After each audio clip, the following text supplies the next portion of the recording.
After a day of being away, and I'm back again.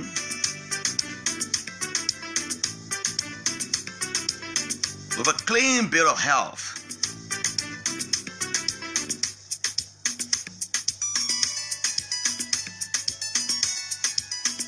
One thing I ask from the Lord, this only do I seek, that I may dwell in the house of the Lord all the days of my life, to gauge on the beauty of the Lord and to seek him in his temple. Taste and see that the Lord is good. Blessed is the one who seeks and takes refuge in him.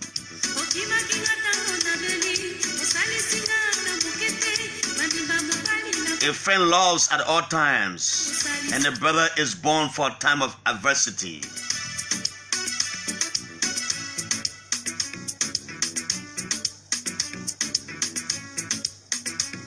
And we know that in all things God works for the good of those who love him, who have been called according to his purpose in glory.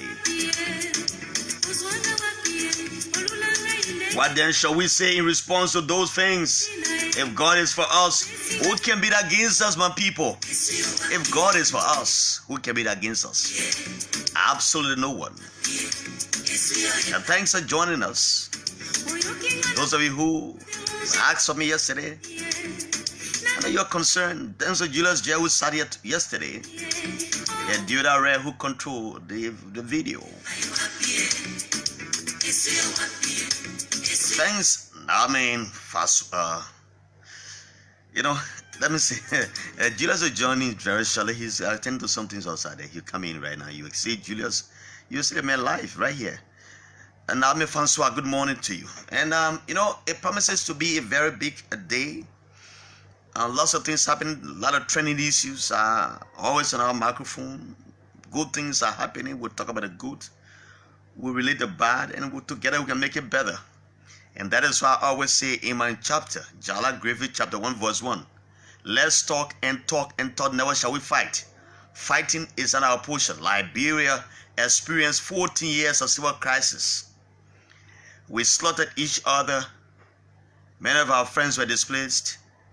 Some are saying they cannot come home. When you call Liberian, they say, I can't go back to that land. That land is a land of hostility. But here we're here making it better. Julius will announce the birthdays of our friends, those who are celebrating birthdays today. Julius J will announce their birthdays very shortly. And we'll be here up to 10 o'clock. There are so many things to talk about right now. Heard Julius yesterday talk about the apology of the vice president. And from whence I see it in a different perspective from what the Minister of Information, Deputy Minister Fagon said, that some media institutions are taking this out of context. They are politicizing it, what they meant to have, what the woman actually meant.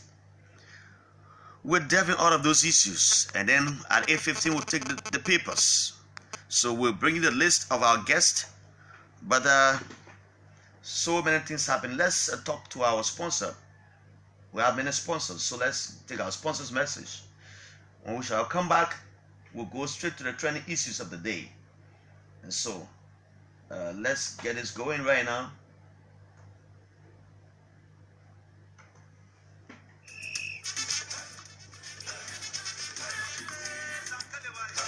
People, you're not hear the news? OKFM now do it. OKFM say it's okay to exercise. They want everybody to be healthy and stay healthy. And so OKFM 99.5 is organizing a health walk so that people will exercise and stay healthy. The health walk is on May 26th from 6 in the morning. It will start from the Monrovia City Hall to the XKD complex to Sinker. Don't worry about your security. Everybody will be protected. There will also be a live band to warm you up. You can even do your blood pressure test, diabetes test, or other simple tests to know if something is wrong with you or not at the SKD Sports Complex. It is good to exercise to be healthy.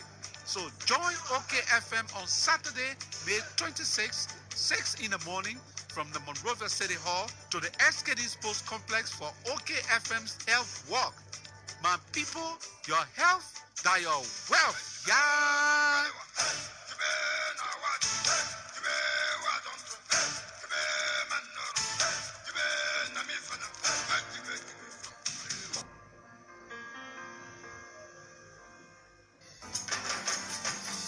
Are you looking for a home away from home? It's our LJ Kenanja Hotel. A place with the perfect ocean view where you were treated like royalty? Our LJ Kenanja Hotel. A place that serves mouth-watering continental and local dishes with the capacity to host both outdoor and indoor events. That getaway destination with quality entertainment packages. Our LJ Kenanja Hotel. RLJ Kendeja Hotel off the Robertsfield Highway. Experience true hospitality.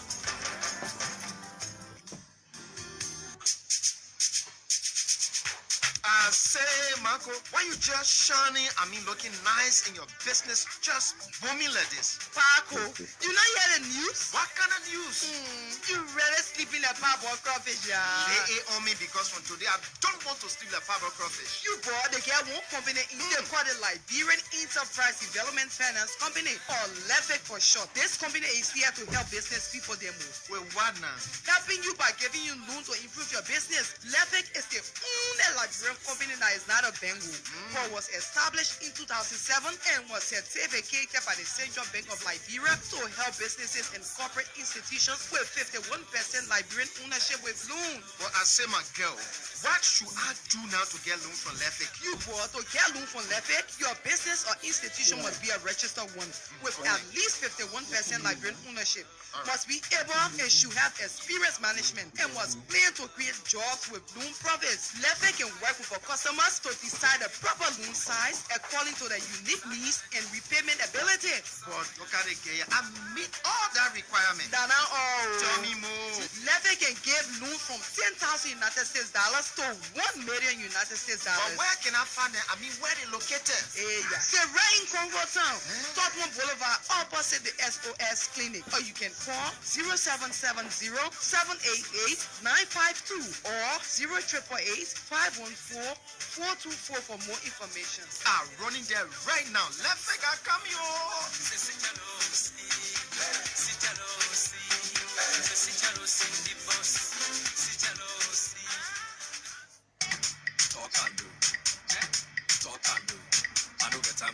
Julius, what a look on your face. I thought you should be happy. You say happy?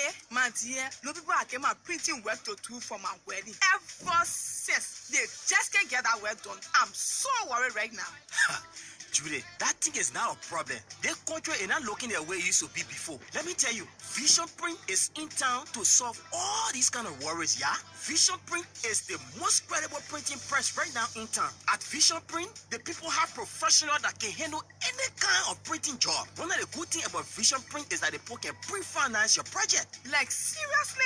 The people are good at printing billboards, t-shirts, wedding souvenirs, car branding, magazines, and different kind of printing jobs. You just name it. So you're telling me that all my problems are solved and my work will be done fast, quick, and needed with Vision Printing Press? So how can I contact them? Vision Print is located on Lynn Street, opposite the Ahmadiyya Mosque, in the old Arsenal building. Or call 0886-929700. Vision Print. Our customer satisfaction is always guaranteed. All right. Let me say welcome to my colleague Julius J. Julius, good morning. Good morning, Jallah. Good morning, Liberia. Good morning, the rest of the world. Am I on? Okay. You're on. Okay we're getting off our health walk. Yeah, sure. Saturday. It's next, not this coming. Yeah, on the next 26th. Saturday, the 26th, is the OK Health Walk. There will be, we were told, there will be T-shirts. Not for sale. You're not paying money to go to the health walk. We are collaborating with others who will do all sorts of testing for your, just to place you in the mood of knowing your state and whatever. And there will be fruits and all of that. It starts from the Monrovia City Hall, 6 a.m. We'll go through Sincor to Congo Town to the SKD. So you can join us as we move along. You can come and start the work. If you live anywhere along that line, you join us, and it promises to be good. All of us will be there. Some very powerful people will be there. Very powerful people. And then I saw the invitation yesterday. The CEO, Melvin Reed, who is now watching on, said, but you got to talk more about the health walk. And we'll be talking about it because it is important you come to the health walk. It is not just about knowing your status or taking your high blood pressure whatsoever. But the more you exercise, there's longevity, right? Mm-hmm. In exercising. And So it's important that you come. Julius said t-shirts are available. Many of our friends in the Muslim community are calling. They say they want to be there, but they'll be fasting. You can still be there. Yeah, you can still come. Valai Dolly, the Abraham Dolly, the rest of them. Mr. Usman Kamara, they all been calling. Jallah want to come, but you can come. If you can't reach your SKD, just come and exercise small. Yeah, start it. Yeah, start it, and then you can come back and go on your fasting. Yeah, of course, some of our friends are celebrating birthdays today. It's important that we acknowledge them as we always do. Somebody calling himself Aliu Tiki Taka Size says he usually follows us. Today is his birthday. Happy birthday to you, Aliu Size. Few other people right here. We have Rena. Okay, Charles Bolly. Charles Bolly, happy birthday. Habaku Watara Sako. Yeah, Habaku, today's Habaku's birthday. Yeah. And he got married this month, last month. Okay. Yeah. And so it's a double dose. Edmond Walters, he usually follows us from Nigeria. He's attending school in Nigeria, Lagos, Nigeria. Happy birthday to you. Preston Gifler of Fabric Radio. Happy birthday. Janet Stopolik Dolopie. Genestopolik. Yeah, Genestopolik. Say that again. Genestopolik. What is the last name? Dolopie. Is that the family member of our big brother Dolopie? Perhaps. Who used to work at ERBC? Perhaps. Janet Dolopie. Happy birthday. Hawafode Pandora Hold. All of you, happy birthday to you. Wishing you all of God's choicest blessing. Okay. Julius King Jr. has returned to the country, and of course he paid a surprise visit yesterday. I am sporting a shirt that he. Oh yeah, he called me and said, "Tell Julius I'm right outside the gate." Then he come outside to pick up something. I sent you that for yesterday. So he brought us some two beautiful shirts for the Aki and Bobo radio. Yeah. And so you are sporting yours this morning. And you have not seen yours because you are not here. And I am sporting mine very elegant. I hope you didn't take the most beautiful one. No, the man had names on it. Oh, I didn't even see yours. They are look into your package. I don't trespass. Yeah, they had names on it. So the one that had my name was what I took. Okay, and so many of you coming this week. I mean, I will like the CEO. I told Melvin, I said, "Maybe I gotta bring some perfume." But why you be deciding gift that someone should give you? I'm asking him. That's why I'm not asking. I don't want a gift. It's not a gift. It's not a gift. It's not a gift. It is backed for. Yeah. So Anthony Bill Clintosh Kamara, he always watches us from the States. He called me yesterday. Julius, the guy said he's involved in shipping business. He wants to do business with OKFM. Okay. So we've been talking about it. It's Anthony Bill Clintosh Kamara. He watches from New Jersey. He always follows us. He said he wants to do business with OK. He has seen all the online videos we put. He be watching other media institutions, but he wants to do business with OKFM. He's involved in shipping. So we've been talking about it, and the details will come. We're going to conclude that today, hopefully. And so thanks for joining us. Even the CEO is here watching us from somewhere. He said, no, right? And the man say, so you'll be out in here. Well, I didn't beg for anything. I don't want begging. I like for people to surprise me. So when you bring my tea, you not get someone begin. I like to be surprised. Okay. Yeah. So they say while expectation is good, it's also something that can hurt you. The way you're expecting now, if the man doesn't bring it, then you feedback. He been there 3 times. I'm saying you feedback if it doesn't come because you are expecting. For me, I'm not expecting. It will come. So when it comes, I'll be happy. It's a challenge to him. It will come. But Julius, something is happening around the world. North Korea is threatening the game. They are threatening to cancel the forthcoming summit. between the U.S. and Pyongyang. And the president is saying that if the U.S.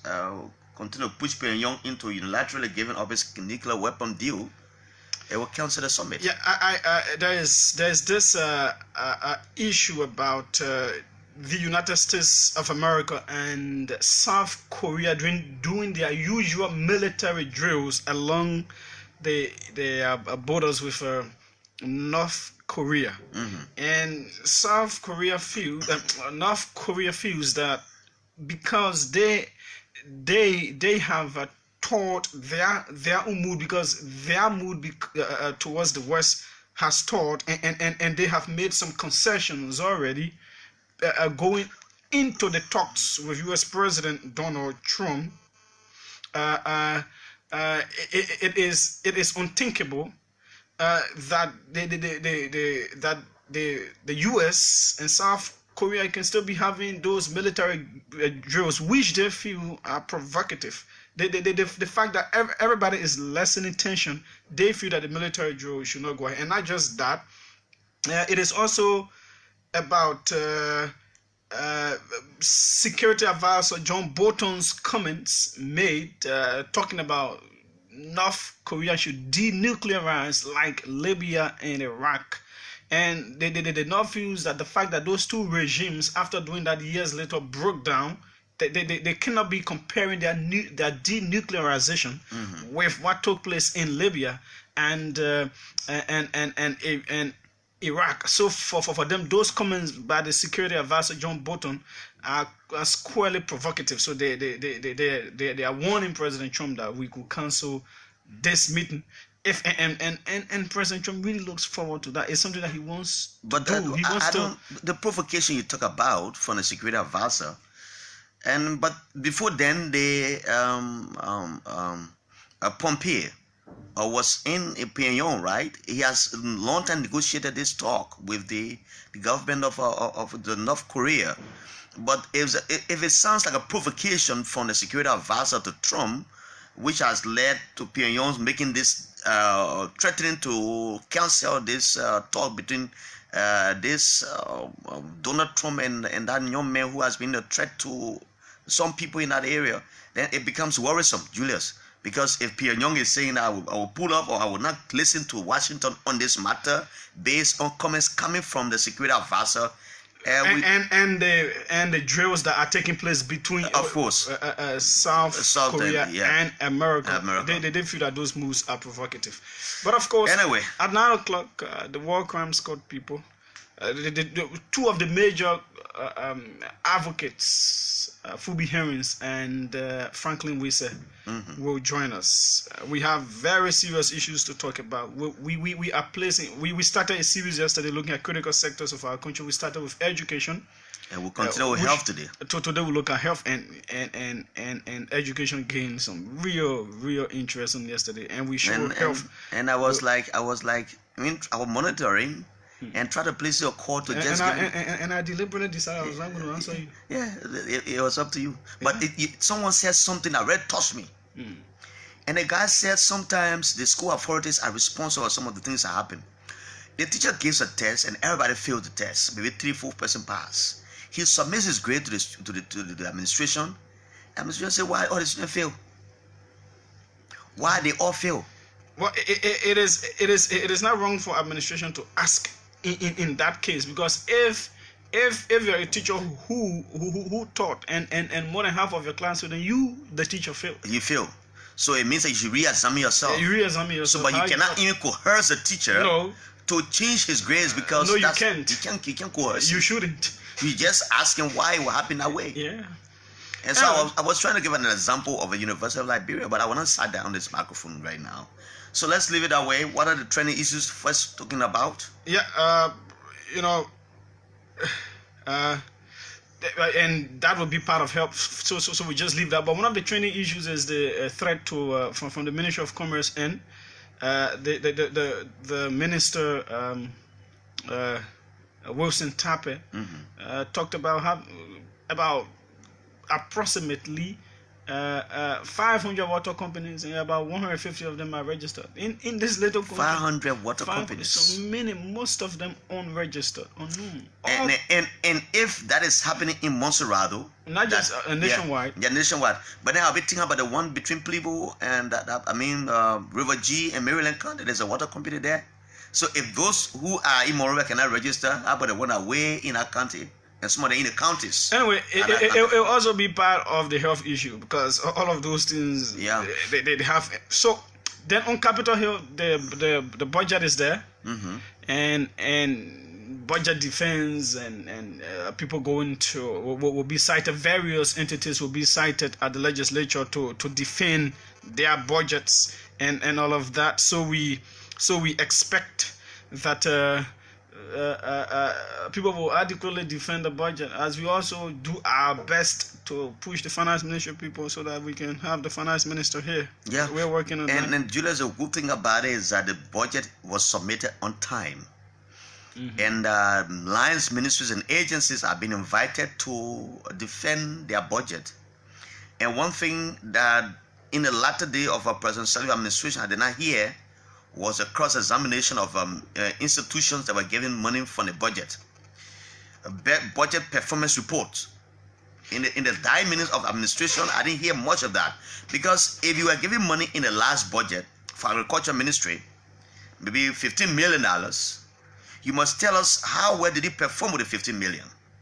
That would justify getting more money, more than $15 million. Well, when they appear, they should be asking them those critical questions, because the performance of your budget will inform those who are the crafters of the budget to say, since you performed this very extremely well, we can add something on your money. If you didn't perform well, we'll take this 1 cent for you and put it to the other sector. So that is important for this hearing, the budget hearing. So the other day they brought names of institutions that are appearing, right? Yeah, sure. They started appearing yesterday. Yeah, and that's that will be done in a time frame so that this particular government can be able to look at its own budget. Of course, it will be one of our training issues to talk about the budget at some point in time. Then we move on to talking about the issue of the comments from the vice president. I spoke briefly about that yesterday. I heard you. The apology to the president, and as I said yesterday, I strongly believe there are dissenters. There are enemies of progress between these two people. I'm strongly bent on believing that there are people creating discord between these two people, and it is not healthy for any country that you have leaders in high positions having problems between them. It is not healthy. I am sure that there are people talking here and talking there, and these two people are supposed to be the best of friends. We're talking about the president and the vice president here. Both of them brought relevance to their victory. Mostly the president, and the vice president herself. She wielded a lot of political clout. You want to talk about those central counties, the NPP factor, and all of those joining with the president. So I'm sure there are people. I understand through sources that going for Mandela's wife funeral, the delegation was arranged in such a way. The vice president was part of the delegation. The first lady was there, and the first lady was made the head of delegation, which the vice president saw as an affront. You got that from sources, reliable sources. Very. So as an affront, and she made that she was supposed to be the head of delegation. She the vice president. So she didn't go for the funeral. Well, it was whatever happened. It peeved the president, and he took her knee off.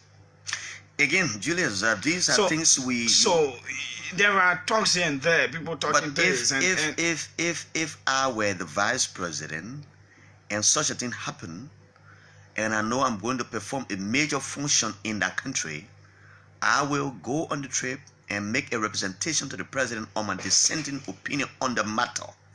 Again, Well, Julius, she was not the one that removed herself. it was the president. It was the according president, to what you gathered. according to sources. And then beyond that, the president was also peeved with her traveling here.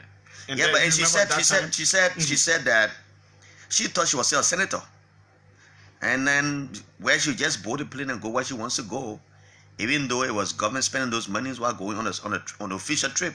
But this time she's a vice president again. But let me differ a bit with the deputy minister of information, Mr. Eugene Fagon, who had a media interaction yesterday and said some media institutions are trying to overemphasize and exaggerate on what the vice president meant. And I've listened to a couple of radio stations. There's nothing else being said by these people. Maybe people who are called to talk on the radio are the ones making those comments. But I've not heard any media institution take a particular side on this matter. I listened to you yesterday. You were very, very careful how you pick your voice on them, on the issue. And the vice president was humble in the first place. I would say that she was sincere to the people of Liberia. I felt humility in her voice when she said what she said. There's nowhere, Julius, where the snake tail will run more than the head. And she said she would not be a race park vehicle like was done with Joseph Boakai. Joseph Boakai sat for 11 years and a half being very patient with Ellen Johnson Sirleaf. The attend teams came about and said Joseph Boakai and Ellen are not in good terms. Boakai, with all his bitterness in him, will come and say there's no bad blood between me and Ellen Johnson Sirleaf. He started flagging those things at the end of the administration, which led him to have fallen apart with President Sirleaf. And at this early stage of the government, we don't want to see a repetition of what happened in the dying minute of Ellen administration, where the vice president and the president will be a loggerhead. So I think my vice president, my own sister from the same county, was very meticulous to have come and say, hey, these were things we did, and I apologize to the president. To err is human and to forgive is divine. Those who are bent on trying to misconstrue the ideas of apology and trying to say or criticize her for doing what she did are just evil geniuses around. No, you said something, Julius, which I want to take kindly from you.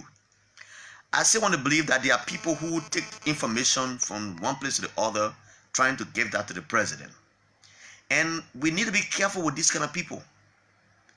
Cronyism have permeated in past administration. And one time Bishop Guy was here, he talked about what I can't pick his exact word. Sometimes people want to be favored by leaders.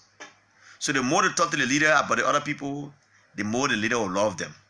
But the president needs to give off his ear to the people. Turn your ears off. Do not listen to that gossip. I think the vice president has said this. There's no more than we can say this. There's no more that we can say this because she has come to apologize, and the apology, I think, should be accepted by the president if there's any bad blood. Because for me, Julius, I feel that we are still at a very young stage of the administration. We've not even gone 5 months yet, and these things are showing their faces. These bad omens should not surface at this stage of the government. Here's what some people have been rationalizing, and it's about. There are some people who think that she should not have done so publicly. Why? Because as top officials, you don't want to send a signal out, especially at this time, that there are issues that are between you and the president. There are people who think that she could just walk to the president's office and do the apology and try to iron things out. But there is a possibility. For me, the fact that she came public suggests that the line of communication wasn't good. If she had access to the president as it should be, then she would not have come public. So this is, I think, more serious than we think it is. Jallah, I have not lived many years on earth, but I have read enough and I've seen enough, I've analyzed enough to know what politics to understand a bit about the treacherous world of politics. There are many underhanded dealings that take place in political affairs. There are diverse interests. There are many things that could happen that could just break people apart for simple or sometimes no reason. You notice the situation in Sierra Leone not long ago during the regime of Ernest Bakoroma. So this is serious, and I think it was a tactical move on the part of the vice president to attract the attention of certain people. She doesn't want to be seen maybe complaining the president or complaining about a situation, but just saying it publicly so that certain institutions, for example, like the religious leaders in the country and all of that can get to know that perhaps there is an issue, we can step in from the back end and try to bring both of them together and try to iron this out. Let us not pretend here. For me, the fact that she came public means that there is something serious. Yes, it is to attract the attention of certain people so that they can step in into this. But this is not about attraction for me. If there's a bad blood between you and your leader, the best thing is to walk to the person and then you have the iron out. But but by it coming to the public glare now, Jallah, it speaks like that is going offhand. Jallah, if I came on radio, if I had issues with anybody, and I come on radio to say sorry, then it means the person is not answering my calls. The line of communication is that's how other people think. Rationalizing it may not be, but we're trying to look at all of the angles. Yes, that is one angle that others are looking at. Again, to end up on this one from my end, my appeal to the president is, President George Weah, you are the leader of the country. You are the president, the first citizen. There are diverse interests. All kinds of people will bring stuff onto you. You are like a garbage bin, and you can decide what will grow well on you. Everything doesn't grow well in the garbage. You are that spot. You are that land that everybody will dump their issue on. Some people wake up in the morning and even take by. They can put more on you. Yeah, but everybody will dump. Ellen here. Everybody will dump everything on you. Everybody will bring news to you about people, and you can decide what grows. Julius, that's why I talk about tolerance.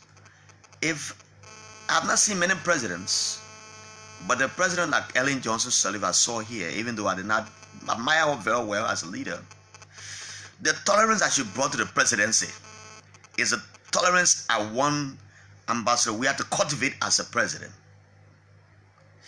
If you cultivate the tolerant spirit of Ellen Johnson Sirleaf, you will lead this country very well. But if people come around you and want to pursue, they want to sway you around, Mr. President, this should not be this way, this should not be that way, and you listen to them, sometimes you got to be a man of your own. Your advisors will give you advice that will not be prudent to lead the country where it should be going. And we beg these and you must advisors. say no to these people and say, no, I cannot do this. And again to the vice president, my advice to her is you must be a submissive vice president. And I said yesterday that there cannot be a powerful vice president anywhere on earth. What happened to Sierra Leone? When Ernest Bakoroma saw that his vice president was going against the norms of their own party against others, he dismissed his vice president, even though the ECOWAS court said he was wrong to have done that. He should be reinstated and pay his severance or whatsoever. He was sitting down, the government town got over. Joseph Boakai and Ellen Johnson Sirleaf had a bitterness. They never brought it out one day. So you must be not a real pack race car, but a car that is not racing more than president car. And like I analyzed on yesterday, if the president is driving assisted, it'll be around 15-20. Your car should not be racing more than the president. It means that you want to compare shoulders with the president. The president is the president. There's nothing you can do to change it around. Anything that goes on in the country will say, George, you are government. We always say Ellen Johnson, we always say Joseph Boakai government. No. Because Weah is at the forefront. He's the one driving this vehicle to a destiny that we want to see it being very clear for every one of us. A destiny we want to see very prosperous for Liberia. This car has been parked for it will pipe for maybe 2 months. When you not reach 4 months, you want to accelerate high? No, don't go high. Do not accelerate more than 50. Julius said 50. Don't go. And the president going 100, be around 60. He's at 50, he be at 20. Please. And certainly that is it, because the survival of the country also depends on you, our leaders. So the way you act, the way you operate, has a way of moving the country forward. And we hope and pray that this can be adequately resolved, harmonized, and let both of you move on the same plane, on the same trail, like you did during the campaign, and that's what it should be. Well, yesterday we started a series, like we stated earlier, looking at critical sectors of our country, which of course depoliticizes our talk show. We are taking the risk of leaving all of the politics and delving into areas that are very significant, very important to the survival of our country, howbeit not very highlighted. So yesterday we talked about education, and somebody who didn't even listen to me, I was talking with a friend on yesterday, a very determined person for education. They said one of the things, and that's a senior student at one of the universities around here, and she was like, one of the things is just teachers will give assignment and they will say come with something. It's not part of you. You don't want to do it, but you just have to learn for yourself at the end of the day. That's about education. Today we want to spotlight health.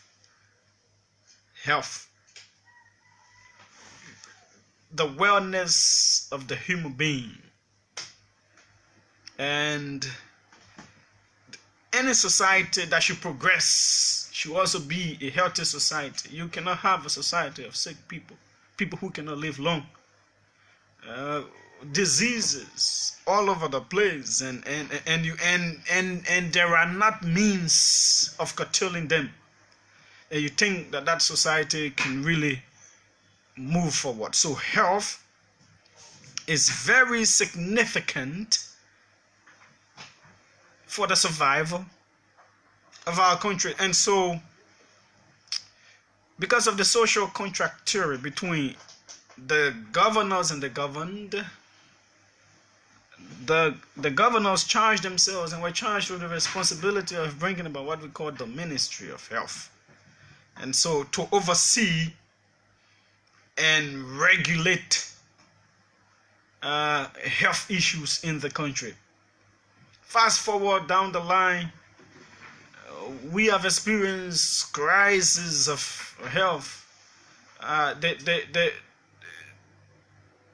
The most storied or play out one was the Ebola crisis, which we said exposed the health sector. The Ebola crisis that showed that we really didn't have anything here. And it is one of the most challenged sectors of our country, Jallah. If you take into account that certain operations cannot be done in our country, if you take into account that people are dying of curable diseases simply because they cannot be handled here, even those ones that can be handled here, it is an entire bunch. It is an entire case. So you look at the issue of administration in health, you look at the issue of services being provided, you look at the issue of medication, you look at the issue of equipment, then the personnel, doctors specializing in certain cases, the quality of the personnel in health these days, is it up to standard? Is it up to speed? The clear answer is no. Our health sector is challenged. There are serious issues confronting this sector today. Today, you walk into hospitals, first of all, most of those that you encounter are not really trained. some of them pass through the health centers. They just pass through, and the knowledge that they should have gained, that kind of empathy that you get from a nurse before, you're not getting it in health. It is a serious problem, and some people are dying here. Some people are living with complications as a result of the inability of health providers. Now, the government itself does not have the ability to provide health to everybody, so you have private health providers coming in as well. But everything is just limited. Right now, I still don't know what the status of the strike is, but doctors and nurses, we understand, have been threatening a strike action. They've laid down conditions that the government need to meet, and if those conditions are met, they will actually cut off. They have suspended the strike already. I listened to one of them yesterday, and he said, we have not cut off the strike, we have just suspended it. And our intent is to compel government to listen to us, because it is hard time, and they threw some blame on the health minister, who is a doctor herself, and that she has ignored that plight for a long time, even though she's been there for a shorter time. That some recommendations are made to us, she has not listened. And so the health sector, as you stated, is challenged. The challenge ranges from the point that we have people who are not very trained in the sector. There are so many nursing schools now that are coming up, they are emerging. Whether they are satisfied by what kind of board, I don't know. People go there for 9 months and they graduate. And they go and administer treatment to people. So now they have no proper diagnostic being done on people. Sometimes you go to one hospital, they diagnose a case, you have this one. If you go to another hospital, they tell you it's a different situation. So also it comes from the point that equipment and training. You may have the equipment, you don't have the trained personnel to do the work, you are still challenged. You have the trained personnel, and if you don't have the equipment to perform, it also becomes a challenge. It is hard time that people live in this country, Julius, and go to Ghana for treatment. The other side, Joseph was here, that they have planned to bring some materials. They have containers, about 10 containers or so in the States, that the first lady will be in engineering to bring to the country with medical equipment. Yes, they are good when they come here. You don't have people living from this country to go to Ghana or Nigeria for treatment. The equipment will be here. But do we have the trained personnel to operate on those equipment that are coming? You understand? How much money does government put in scholarship for those in the area of medicine? To enter TNIMA, which is one of the best in this country now, is very challenging. The fees are very much astronomical. Some cannot even afford to go there, even though they have the passion to study medicine. So at the end of the day, they get discouraged and drop. They don't go to school. So the few that are left there, very few will be serious. Julius, you can be a student, you come from high school, you are not even good in the sciences. Because you see your friends say you want to be a nurse, and you are not very dull, you can pass chemistry or physics, and you say I want to be a nurse because you see your friend go in there. And some of them go to the places, they perform very poorly. You must have passion for the work you want to do. Julius wanted to be a journalist. He said as a regular caller on the radio, he said, I'm marrying radio so very much. From regular caller, he walked to a newsroom and said, I want to be a journalist. And then he was trained and practically in journalism, but sought to go to school and get a degree in mass communication. Because he had passion for the job which has brought him up today.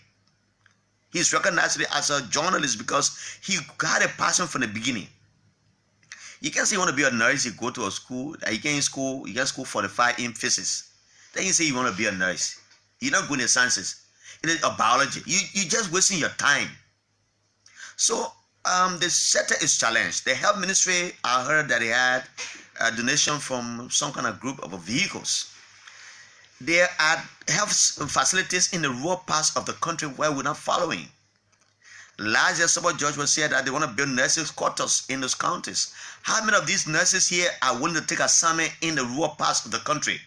Or because the challenge is that when the man takes a job in Grand Jide County, the same salary he makes in Monrovia is the same salary he gets in Grand Jide. So what is the motivation? The man goes there, he has to rent a house to live in. And renting that house means that his meager salary he gets every month is where he takes salary from to pay money from to pay rent to the owner of the house. So if the government has nurses' quarters, like in F. Grant Medical Hospital in one of the counties, or the one in Tapeta, if one goes to be assigned there, he has a sleeping place. That you not touch his 150 he takes every month. Or if the man is going to Grand Jide, he has 150 as a salary here. He's going to Grand Jide and he augment the salary to 250. It motivates him. Julius, I saw a man in Sando County during the celebration of July 26. That man was here working and getting some good money. That man sought to go back to Sando. Now he's a teacher in that area. And we talked to the guy, he said, I have come back because I think there was a need to come back to impact my community. That man is there providing social services for the people as well as teaching. How many of us will do that? We only do it when we are motivated. And you know, it is an entire ball game. And one of the problems with us as a people, what is most significant to us, those very little things are important to us. We tend to overlook them. We tend to forget them. We tend to go away from talking about them. The issue is everybody can get sick. Everybody will not have the means, will not have the money to go out of the country for certain sicknesses that they may have, for certain diseases that are tearing their lives apart.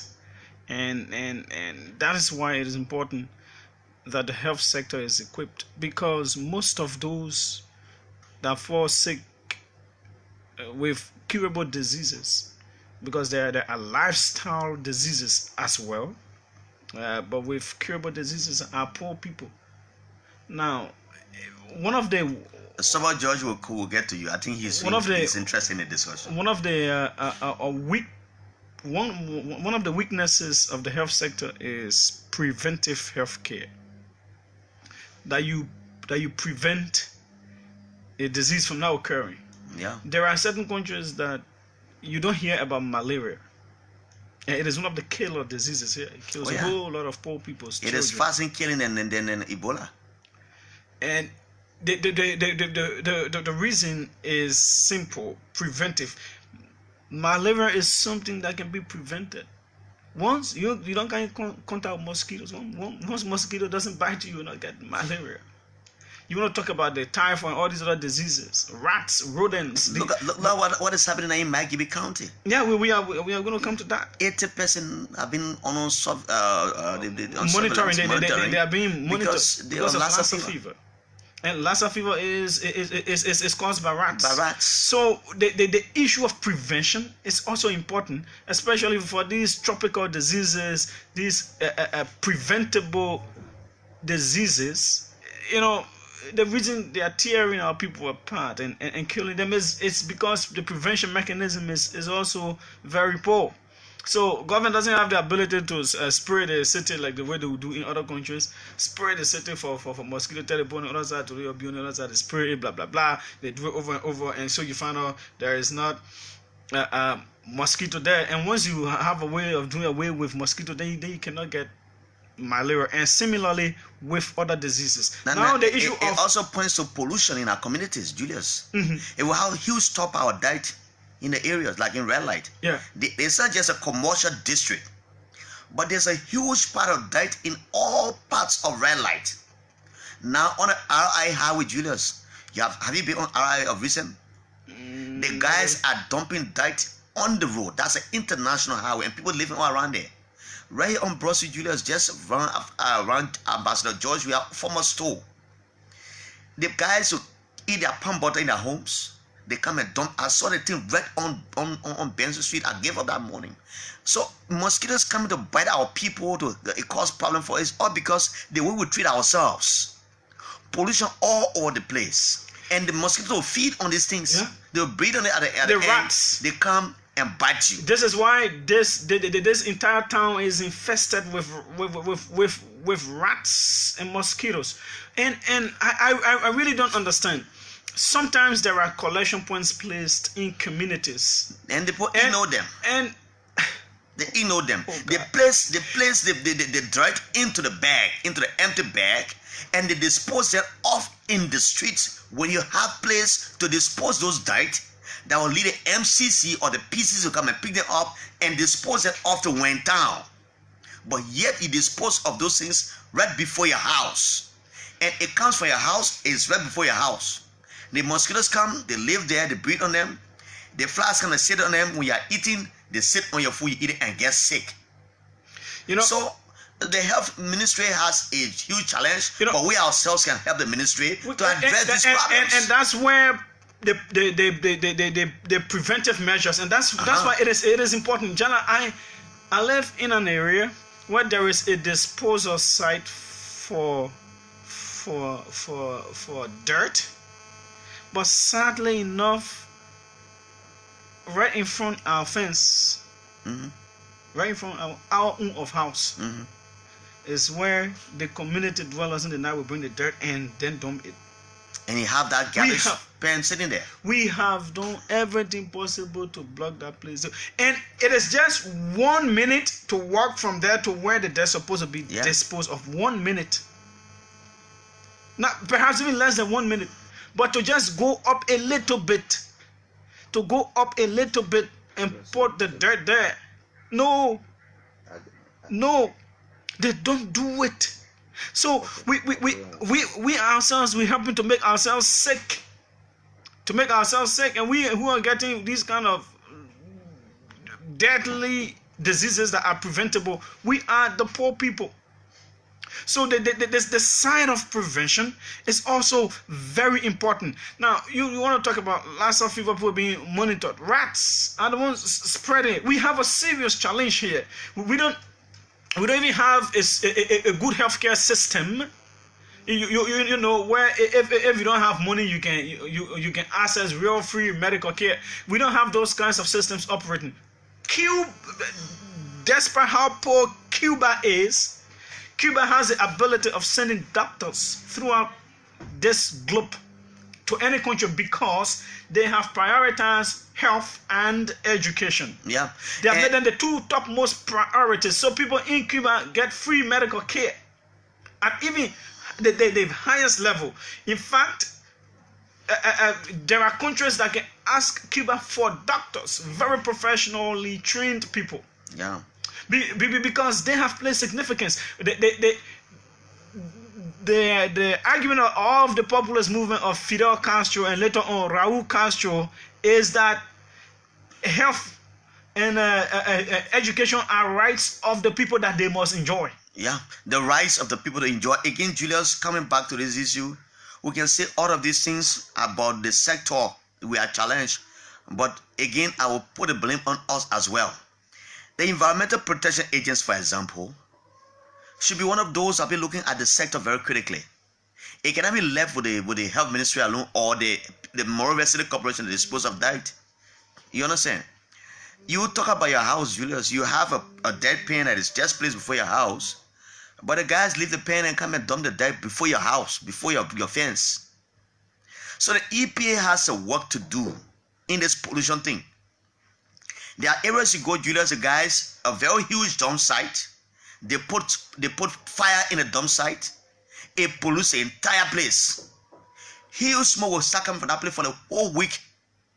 Thank God we are in the rainy season. Those things that happen again when the rain stop the pollution from taking place, because it will kill the fire on there. We are very much challenged. And the Moral City Corporation, headed by the young Jefferson Koji, must put hands on deck.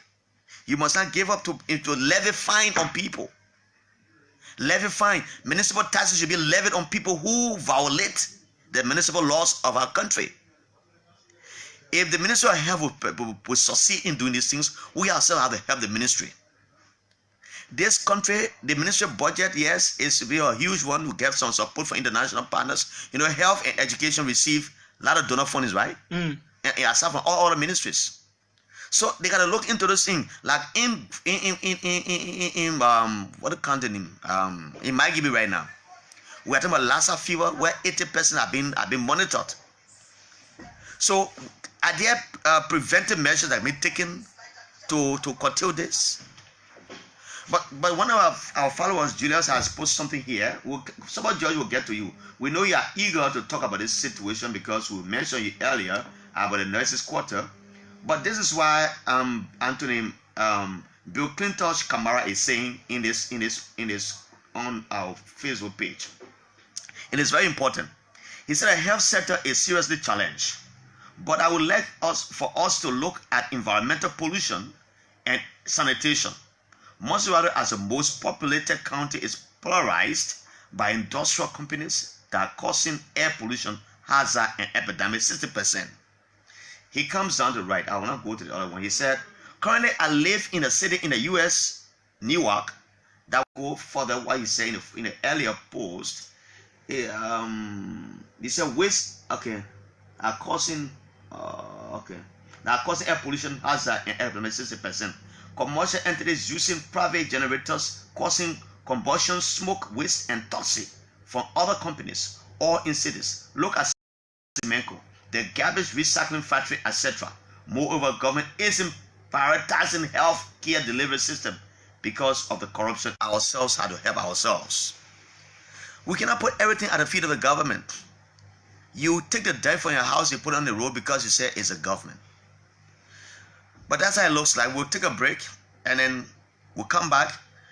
We'll get your calls coming through. Somebody George has been concerned about what we're raising here. That's another sector we want to look at. So let me get this one. It is coming very shortly. Okay, oh, it's going in error. But you can place a call to 0777 700 995. We'll take your calls right now. These 5 pending investment incentive and concession agreements currently before your honorable body for ratification. 1. We bring you greetings from the hospital people of Hospitable. Same. Hospitable.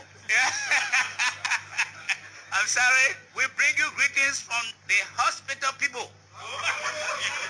The hospitable people, that was joke. The hospitable people of district number 17. We bring you greetings from the hospital people of Hospitable. Same. Hospitable. I'm sorry. We bring you greetings from the hospital people. The hospitable people, that was joke. The greetings from the hospital people of bring you greetings from the hospital people of Hospitable. Same. Hospitable. I'm sorry. We bring you greetings from the hospital people. Bring you greetings from the hospital people of Hospitable. Same. Hospitable. I'm sorry. We bring you greetings from the hospital people. The hospitable people, that was joke. The hospitable people of district number 17. So you laughing for that? I will come to your calls. Let me just read a few of the comments coming in. Someone Joy said, man, we'll get your call. Prince Kaya says, sorry to say Liberia is very dirty. Prince Kaya goes on to say, our citizens need to clean their communities. All right, those are good comments. Prince Sherry said, good morning, big brother Jallah and Julius. Not forgetting the peace-loving people of Liberia. Good morning. So you had a comment. Let me go up and read this one. These ones up here. Gabriel Angel Thomas said, I think most, okay, he made that in connection with the VP situation we raised. Most VP are left out of decision, leading them to go the way they want to. Thanks for joining us, Mr. Jacob Jallah, former assistant minister. Yvonne Howard Sama says she's watching. Let me go up. Movali Peterson Kamara said, good morning, guys. Watching from Nikru Town. Wow. Okay. Philip Paswa, I think you guys should be discussing about the APN terminals. We've discussed about the APN terminals so many days and so many times. Copper Passaways, I'm watching you guys live. Zeno Miller has joined us in this one. Josiah George, good morning, guys. Wise words to the discourse. Okay. Fire S. Vanny, good morning to you, bro. Thanks for the topic. Philip Pansua. Okay. Okay. Let me read the one on top. Want to do justice to all the guys. We have more time to call because our guests at 9 could not come. The honorable representative Newmalin, Francis Newmalin, who would have assured us that he's going to be here at 9. We are not getting word for him, so we got to make adjustments. So you have the time to call up to 9 o'clock. Don't worry. So this one, Philip Pansua said, Mr. J, even though it is your own opinion, but all of this is not right. Oh, someone has interfered with our video. So let me take your calls now. 077-700-995, 080939395. On the orange line, good morning. Good morning for the orange line. Good morning, Jallah. Good morning. Thank you, Jallah. This is Cooper Pastor. Cooper Pastor, welcome. How are you? Thank you, Jallah. I followed your discussion this morning. But my question I think going to those statements used by those guys from the Information Ministry, that is Minister Nangbe and Minister Fagon. Definitely, even I'm very disappointed in Minister Nangbe to say that not because of finance the election was postponed. He told us that the money is available, but those from the election commission are very stubborn. They don't want to conduct the election. I'm sorry, Pastor. That's not part of our talking point this morning. I think you're trying to navigate us to another thing. But it's good to talk about it, but it's not part of our talking point, please. Thanks a lot. It's an important thing to talk about, but we can't just go that way. Good morning. Good morning, Jallah. Good morning. Welcome. Yeah, Jallah, my name is Timothy Paulus and I call from Monrovia. Timothy, welcome. After that, I will place a call to Super George. Yeah, but man, sorry that I heard you are not too well. Yeah, my man, but I'm back. Yeah, thank God you're back. Stop drinking too much beer. You want me to expose a secret? Yeah, I thank you guys. Thank you for the topic. But for Jallah and Julius, we have not been a serious country for a long time. What do you mean by that? How is it in our country? Why we don't respect professional people? You have a minister in the government who would make around 7,800 or 6,000 whatever, and a medical doctor who went to school for 12 years and some of them even went for specialist training and make $1,000, and when you call it kind of 800 something, somebody ain't giving that money. Yeah, they were not serious because a minister, some of the ministers, they got bachelor degree or whatever. Even the nurses. But talk about the lectures as well. Yeah, look at what. So if nurses are making 1,000 or less than that, and the lawmaker gets over 10,000, yeah, look at the disparity there. Most of these ladies that go to do nursing, they got bachelor degree. They're not even making money to an assistant minister level. Then we are not serious until we realize that professionalism counts. Okay. Even if you're a professional journalist, you must be paid well. Whatever profession you find yourself in, you must be paid well. Until we do that, we look at teachers to be naughty. We look at garbage collectors. I went to Germany and I saw a garbage collector. You see a garbage collector, you won't believe I'm a garbage collector. But yeah, those who do the kind of job, we don't even care for them. We look down upon them. Everybody wants to do white-collar jobs. Yeah, so we promote white-collar jobs. You know, everybody's scrambling to get appointed in government or to do government work because where we put the money. Somebody got bachelor degree in nursing. They're taking around $100 some more $150 or $200. Somebody still bachelor degree, they get appointed as the assistant minister, they make $3,500. I don't understand, I don't get it. Okay, Paulus. Talk about it. Thank you, Paulus. We'll ask Mr. Super George to call us now. He is the chief spokesman of the Ministry of Health. Good morning from the Lone Star line. Good morning.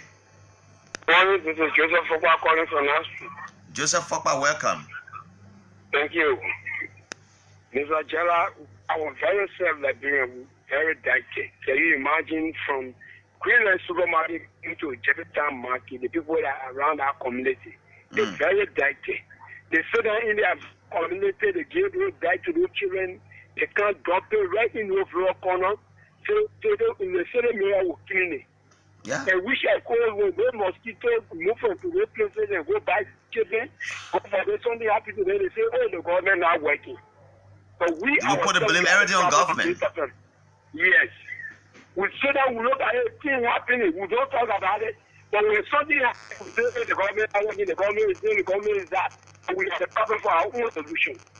The same way I was real that the interest to go in, some of the people that got to be punished severely, that some of them they are also be locked to maybe 1 or 2 months before when you pay your tax before your house be open. Okay. Thank you for your information. Thanks so much for that comment. Let me take another call from here. Good morning. Good morning, Honorable Grayfield. Good morning. Welcome, sir. Where you do you call from? What's your name? My name is Peter Kesseri, and I joined you this morning from Broad Street. All right, Mr. Kesseri, go ahead. And let me say good morning to Julius. And my attention has been drawn to the wahala between the quote unquote wahala between the vice president and of our president. Mr. Grayfield, you have been in this country for years, and you understand the terrain. And our vice president, having been someone who served in the Senate for 9 years, or 10 years or so before becoming vice president of this republic, you know very well that as vice president, you are nothing but a racing car parked in the garage. Are you there? Yeah, I'm there. Okay, go ahead. Yeah, all around the world, we are all aware that it is, even if you try to ask someone the name of the vice president for a country that we wonder and think it will be difficult for people to even call that person's name. It's difficult. Vice President, you do not take yourself to be someone that can just go anywhere at any time. It's unfortunate for our Vice President to be saying, oh, I'm the face of Africa for women, so maybe I was traveling this. No, you don't do that. Regardless of your status, your educational status, the man is your boss, and you have to respect him if you want to work with him. Do not forget that you are close to the power that be. Our constitution is very clear. God forbid anything happens to the president, the next person in line is the vice president. So do you expect the president to be there, if they respecting his office and just be smiling with you? I think it's troubling for her. Thank you very much. Thank you right there. Thanks so much. Let me try to get a sober George, the official spokesman of the Minister of Health. I will take your calls. It's important that he speaks to some of these issues.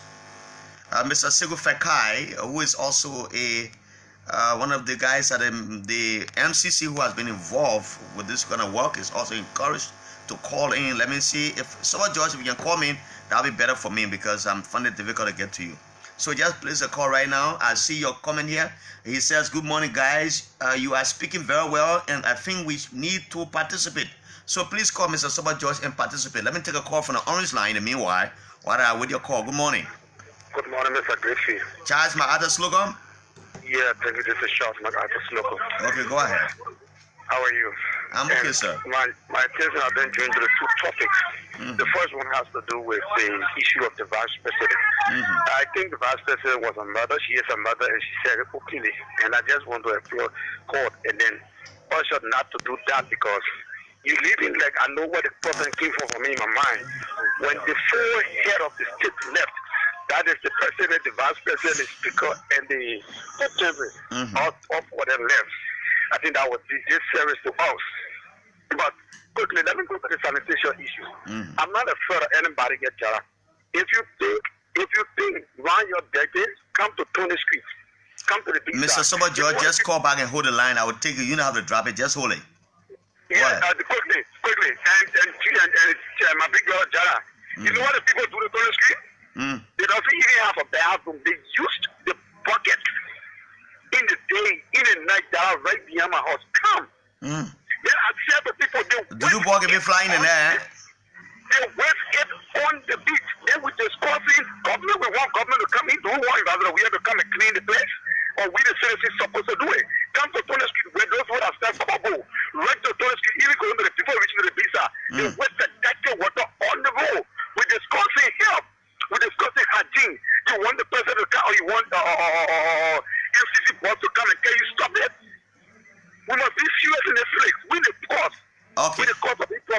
get charged my other slogan. Let me speak to Mr. Sober George, the spokesman of the Minister of Health. Good morning. Sober, good morning. Good morning, Jallah. How are you this morning? Please make an intervention quickly. Well, I'm okay, Jallah. Well, I just want to thank you guys that you guys spoke very well. We can bring in all of the doctors. We can have all of the equipment. We can have a sophisticated health system. If we as a people do not take our own health in our hands, there's absolutely no way that we all can be healthy. So I think you guys have spoken well. As you quite aware, yes, the system has a challenge. The system has a problem it's faced with. It's good that this new administration has decided to take health as a priority or its agenda. And so as with that commitment, with that support from the new administration, rest assured that the Ministry of Health with the Minister, Dr. Wilhelmina Jallah, and the Deputy Minister, Noji Howard, and the rest of the team will do the best we can. We'll work very, very hard to improve the health of our people. That commitment, we stick to that. And are you say getting some contribution from our international partners? The other day I listened that you received some logistical support from one of the entities, one of our international partners. Why were they? Oh yes, we received some logistical support, which were vehicles, which we are expecting to deploy to the rural parts, because our people in the rural parts need to have mobility so that they can be more effective in carrying out their function. So those vehicles will be distributed to the rural parts. Yes, we're still receiving support from our international partners, like the Center for Disease Control, the WHO, and the rest of the partners. We are receiving support from them. As we quite aware, as you may be aware, Jallah, there's this nationwide tour that will be gone to assess the performance of the health sector, and the tour being funded by the WHO. The CDC also has been part of the tour. The National Public Health Institute of Liberia has been part of the tour. And we've been looking at the health sector to see what is the sector, what is it that we inherited as a ministry, as a people, what was inherited, what was done in the past, and what we could do also to further improve the sector. So that tour started on the 1st of May. The tour continues with the third leg of the tour continues today in Bapolu, in Cape Mount, and in Bombing, trying to assess the performance of the sector. We know that, yes, indeed, the sector has some challenges, but we ourselves need to go there to see those challenges and know as to how to make informed decisions, Jallah. All right, you agree with me, Mr. Sober George, that one of the major challenges facing the health sector is the issue that the nurses are not deployed in the counties because of low motivation and lack of housing facilities. The last time you appeared on this radio, you made mention of plans by the ministry to erect nursing quarters in the counties. How far are we now? Oh yes, Jallah, you said it right. We've done that. We've constructed some nursing, some quarters for our doctors, for our nurses in part of the rural areas, and we are further committed to doing that. And besides, Jallah, the issue of staff attrition, which made a reference to people are being demotivated to go to the rural parts. Yes, we are working on that, and one of the major ways to address that is to get our people on the GOL payroll, and which we started doing. I think you heard about the go slow by the medical doctors. Yes, that has been resolved. The issue has been resolved with the medical doctors. It has been resolved with the medical doctors. Their complaint was to get on the GOL payroll because they felt that they're receiving incentives and they wanted to get on the payroll. So, who was paying those incentives to them aside from the GOL? The Ministry of Health was paying those incentives to them, including some partners as well. So they are now being placed on the government's payroll. And besides, their claim also was the issue of deleting their names from the payroll because of the IA report, and that has been also sorted out. We want to thank the Minister of Finance. We want to thank the Minister of State. For their intervention. We want to thank Representative Sir Joseph. We want to thank the Senator Peter Coleman, and all of those who are involved in trying to mitigate the tension, in trying to resolve the crisis the doctors were faced with in recent time. So, the fact that they have not been placed on government payroll, the honorarium they were getting from the Minister of Health, where it stand? Yes, it still stands. That was incentive that they were getting, and it still stands. And I think that their concern was genuine to get on the GOL payroll so that they can have something that's legitimate. So I think that's been sorted out now. We are on the smooth path with our doctors. Everything is well now with the relationship. So we just ask all of us, those who we are thanking all of those who were part of the intervention for their efforts. Finally, Mr. Sober George, on the issue of the nurses and doctor quarters you are building, how many counties are we so far talking about? Well, we constructed some in Bapolu. We constructed some in the far to reach counties because we felt that our doctors and our nurses needed to go to that areas, and so in order to go there, they needed to have that sort of accommodation, that sort of motivation to encourage them. So you said far to reach counties. So we talk about Grand Crew, we talk about Maryland County as well. Dapolu. So we've done that already. We constructed some. Yes, they are not enough. We've not constructed the number that we want as to quite a way. It has to do with finances, resources. So we are planning again as a nation with this new administration to do more for our people. Thank you. Go ahead. Just end on that note. Thank you very much. Thank you, Mr. Sober George. Thanks a lot for bringing us to speak on some developments from the Ministry of Health. Some of your comments on our live Facebook page. Prince Kaya says, I'm watching from TZ. I don't know where TZ is, but Massacre Sherry says watching live from Hansburg, Germany. Thanks for joining us. Peter K. Flomo said, Julius said, but the president himself needs to avoid gossip. Okay, thanks. This president, I know, is a listening president, so he will listen. One man, Kete, said, good morning, guys. Watching from Philadelphia. Philip Kaya said, okay. Someone said we should read the comments, but then the comments are coming, going. Oh, let me go. Josiah Joseph, good morning, guys. Wise, okay.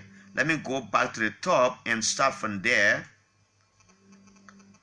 Oh, you're calling me, not getting me. I don't have your number here. Just send me a text. If you are expert in this area, just send me a text because I don't want to take some private calls on my line. I know some people want to comment to these issues. They have the expertise in that area. But you call me, I will not pick up. Just send me a text. Like Bobby Addison is doing right now. Good morning, Bobby. Yeah, good morning, Jallah. Good morning, welcome. Yeah, thank you for having me connected to your program this morning. I listened to one or two quarters, the issue about our health workers. I just listened to Sober George. Rather, the issue about the Southeast and one area that they're facing difficult problem when it comes to health workers going into the Southeast to work. But you ask him if one of the Southeast and Grand Crew, Maryland are beneficiaries to those housing units for health workers who never come. They have not come out to state that, but I think that one area they need to focus because the guys would not want to leave Monrovia to go up into the Southeast. No, they will not do that. But they don't have those facilities available. So I think they need to concentrate on the Southeast. I think let's have those housing units prepared out there. Another person spoke about salaries and other things. People up to present, I think ICREG should be the one, the press department need to be the one to tell our people that some of them make more money than our lawmakers. So what? You would not believe. I'm saying that some of our ministers in government make more money than our lawmakers. People would not believe not just minister, but some in other areas in this area, like what you call it, sir? American, the finance ministry and others, they make more money than our lawmakers. People say, oh, the lawmakers making plenty of money. But do they know, Jallah, that also lawmakers receive? The same people go to the Capitol building to take those money from the people. How many people go to the ministries and agencies to request for the assistance than the Capitol building? Jallah, let's just put that. Clear cut. How many people need to go to the Ministry of Public Works, the Ministry of Finance, the Ministry of other ministries, say, I want this assistance, this scholarship. But the lawmakers to go to billing. So the same money that people receive, they take it from them. Then I hear the people making plenty of money. The people making plenty of money. I think Liberians will need to be like, we need to adjust ourselves. Your lawmakers are doing the best that they can to reach you, to do the best that they can for you. The little that they receive, they still give it back to you. You that voted for them. Are you not understanding that? That day you get on the radio, you accuse the lawmaker, they're making thousands of dollars, but you still take the money from them. Even if they make $1,000, you still take it from them. My baby born today, my woman delivered today, I want baby talk, the lawmaker give it. I want scholarship for my daughter, the lawmaker give it. But have you ever gone to FPRC for scholarship? Have you gone to the Ministry of Finance, the Ministry of Public Works, the Ministry of Education, the other minister for the assistance for scholarship? Okay. No. Thank you, Bobby. Thank you, Bobby. Thank you. Thanks so much. Thank you, Jallah. You know, Bobby reminds me of what happened to me the other day. I'm in the studio, and then the security walks to me and say, "Hey, there are two ladies outside there. They say they came to see you." So I walk outside, and they came to see Akara's Gray. They heard my name Grayfield, and they said Gray on the radio. But Akara was on this radio that morning. So I said, bring their ID card to me. They brought the ID card. They said, the women say you still pay their children's school fees. You promised to pay their children's school fees. I said, but I don't know they prove anywhere. So I decided to walk outside. When I went there, they said, we'll talk. Akara's Gray working too. He promised to pay our children's school fees. I get two, the woman get two. There are 4 children. You know, sometimes we talk about the lawmakers getting more money, but yet some of them give it to the people. But yet some of them are very mean. Who tell you some of them who failed in that legislature to go by there? They didn't go by because they were not even living up to the expectation of their people. There are many of you there in our legislature. You are the giving tab you give to people. But the other friends who were there who got those money were not elected, some got elected by hook or crook. They were just mean to their own constituents. You know, so the 2 ladies came and said, "Oh, we want Mr. Green number."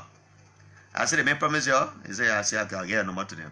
And I called Gray. I told him, I said, some women can't say you should pay their children's school fees. And these are the things the guys are faced with. Anyway, let me take this one from here. Good morning. Good morning, Jallah. How are you? I'm okay, sir.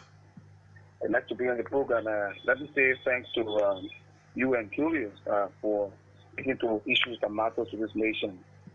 Especially when I listen to the bar woman from the vice president and the president. And what is her name, sir? My name is Oscar Brown. Oh, Oscar Brown, the P40. Yeah. How are you, my brother? Long time. Yeah, I'm around in my tight corner. Okay, go ahead. Let's hear you. And I think it's a bad omen for at this early stage for the vice president and the president to be in this kind of wahala.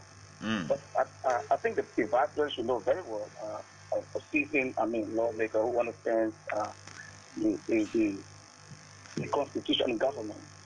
And Article 51, kind of states that the president, the vice president, is just a happy hand to the president. In fact, the president,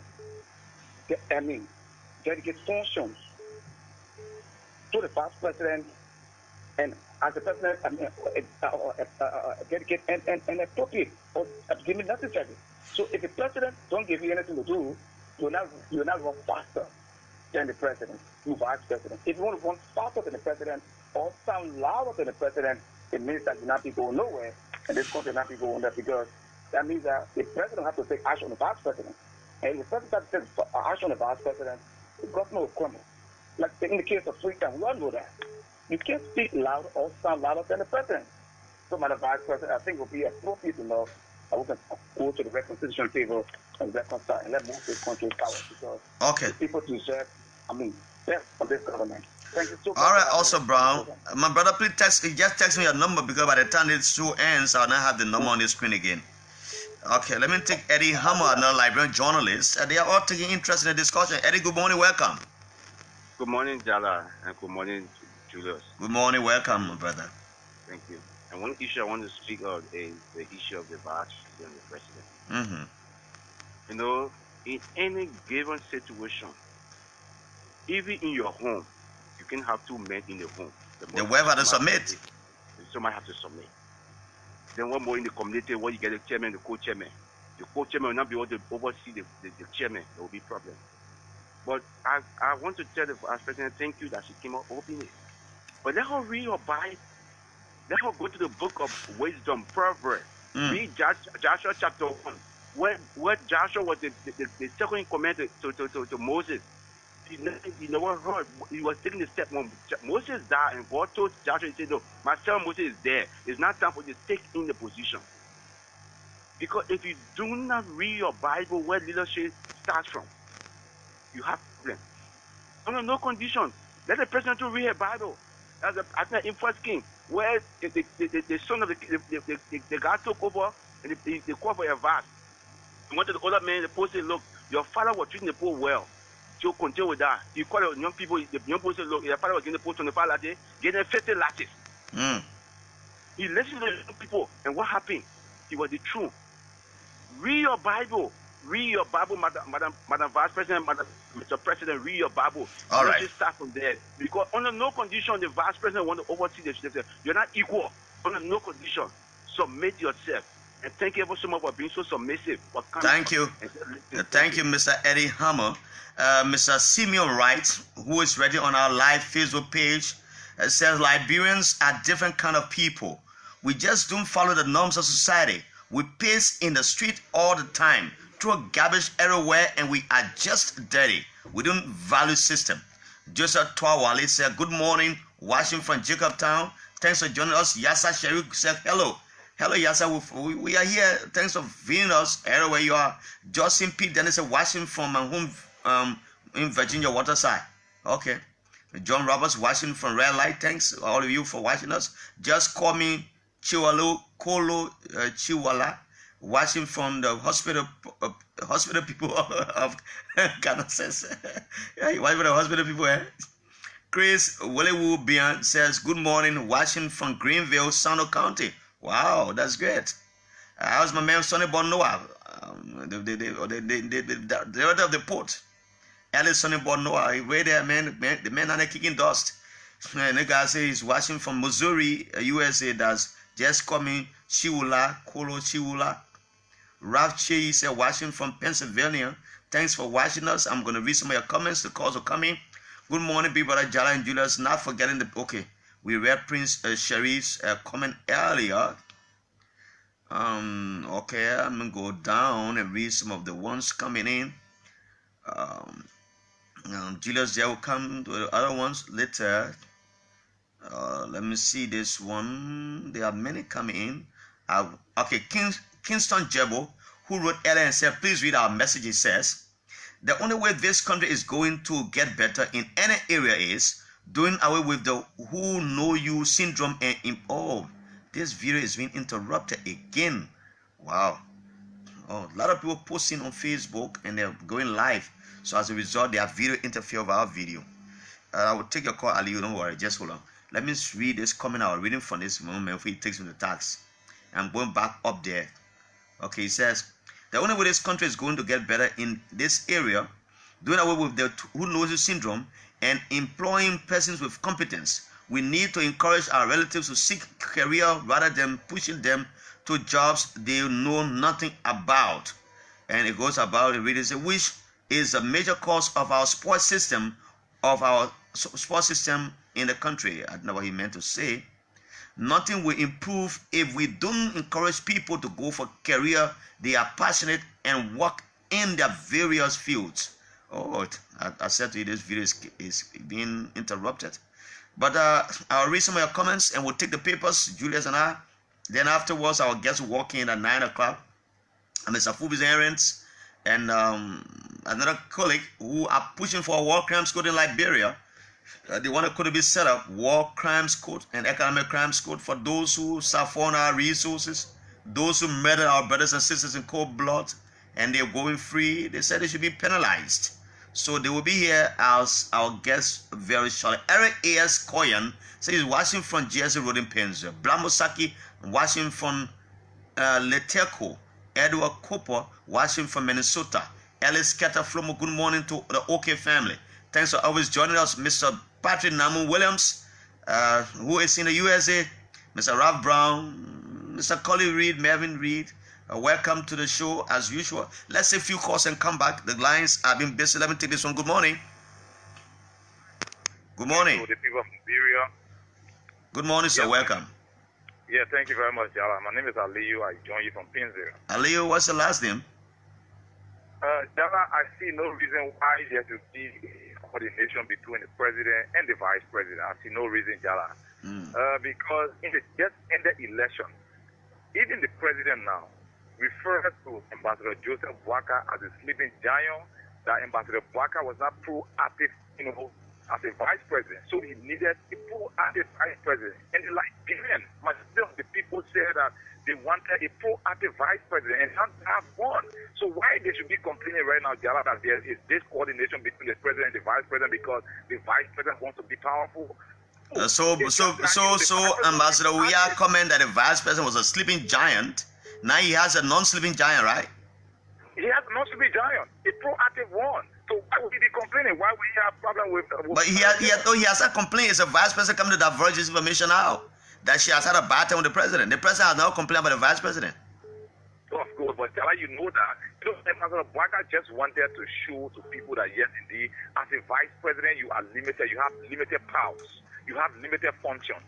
But people, they say not pathetic. Even Liberians, they use that same thing against Ambassador Bwaka in the school. Ambassador Bwaka, like, he was not proactive. He should have gone beyond. He should have done this. He should have done that. You know, as a vice president, you have limited roles to play in government. But people did not understand that. They want a proactive vice president. So now they have a proactive vice president. So why would they start complaining now? Senator Taylor, trust me, right? Senator Taylor is a proactive vice president. Now, let us stop complaining, right? I see no reason why there should be this coordination between the president and the vice president. All right. Thank you. We are wanting a proactive vice president, like this wanted a proactive vice president. Now they have a proactive vice president. So let us stop complaining, right? Thank you very much, Jallah. All right, Leo. Thanks a lot. Junior B. Zhu said, watching from South Korea this evening. Ransford Kells Knight said, good morning, OKFM family.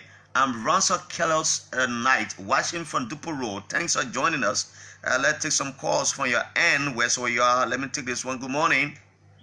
Good morning, Jallah. Good morning. Welcome. Good morning to the OK family. Good morning, sir. Yes, I just want to buttress what my brother P40 and Eddie just said. We need prayer for this nation. And I tell you, when I heard during the campaign when the vice president said in person of Joel Howard Taylor, she said she will not be the sleeping tap. And she's trying to show to the Liberian people that she is not a sleeping tap. So whether the president agree or not agree, she will move. But as long as you can be the sleeping tap in other ways, but not trying to compare or rub shoulders with the president. There are other ways the vice president can be very proactive. It's not about competition with the president. That exactly, Jallah. Why we need prayer, because I never voted for this government, but I in prayer that this government shouldn't fail, because when this government fails, we all fail. This is LIBERIA. We just got to get on our knee and pray for this country. And thank you for continuing to flag the issue that Liberian people will know what we're going on. Those are supposed to go into the closet to pray. We'll get on our knee and pray for our country to move forward. Thank you. Thank you, my brother, for that. Let me talk to Rudoxon Fire, another Liberian journalist. Good morning, Strategic. Good morning, Jallah, and good morning to the people of Liberia. Good morning, sir. Welcome. Thank you very much. I listened to your analysis this morning when it comes to the vice president. You know, Jallah, she just tried to apologize very soon. You know, there's something called school of thought. If not part of that school of thought, you become a stranger in the midst of those of that school of thought. Ambassador Honorable Julius Taylor is not in the school of thought of the CDC. And there is no way, Ambassador Weir and the vice president can work together as a team. That is the reality, and that is the fact. We don't have to hide that. As a vice president, she wants to be proactive. Hello, Jallah, on the line? I'm getting you. She wants to be proactive.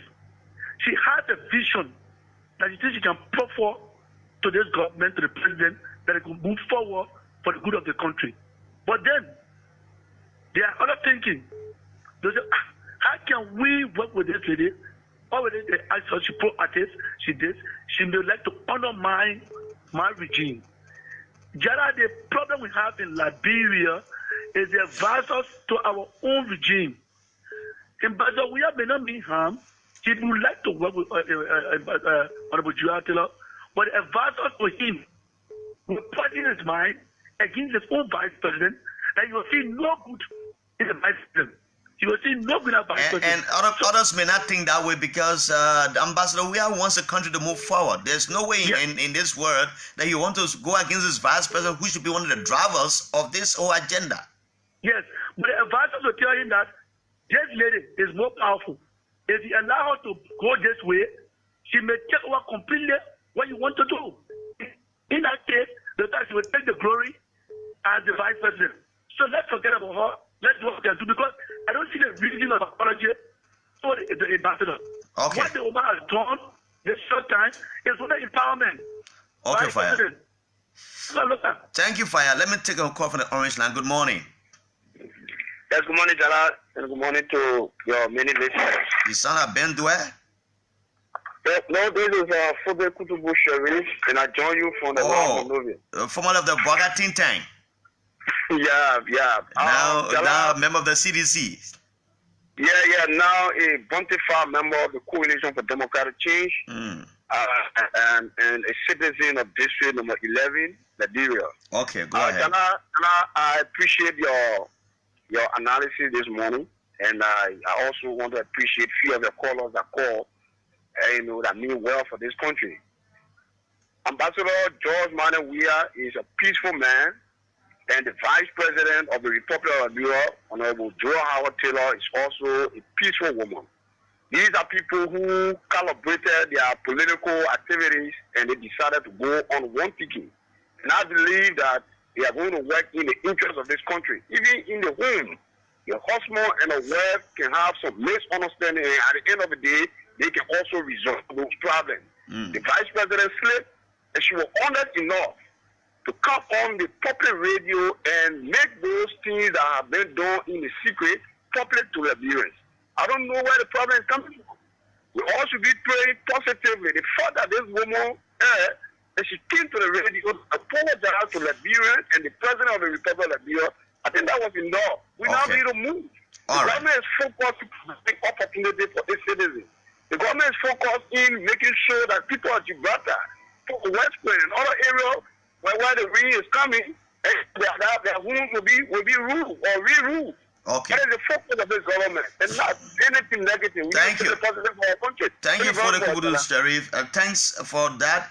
That's Anthony George B. Kalano. George Bobby Kalano has joined us in the discussion. Thanks for joining us, a bigger celebrant in the month of May. You celebrated your birthday the other day. This Vanin Dongbo, he said, I'm watching from Grand Cayman County in Kinjaw. Yeah, Kinjaw is a diamond-rich area in Grand Cayman County.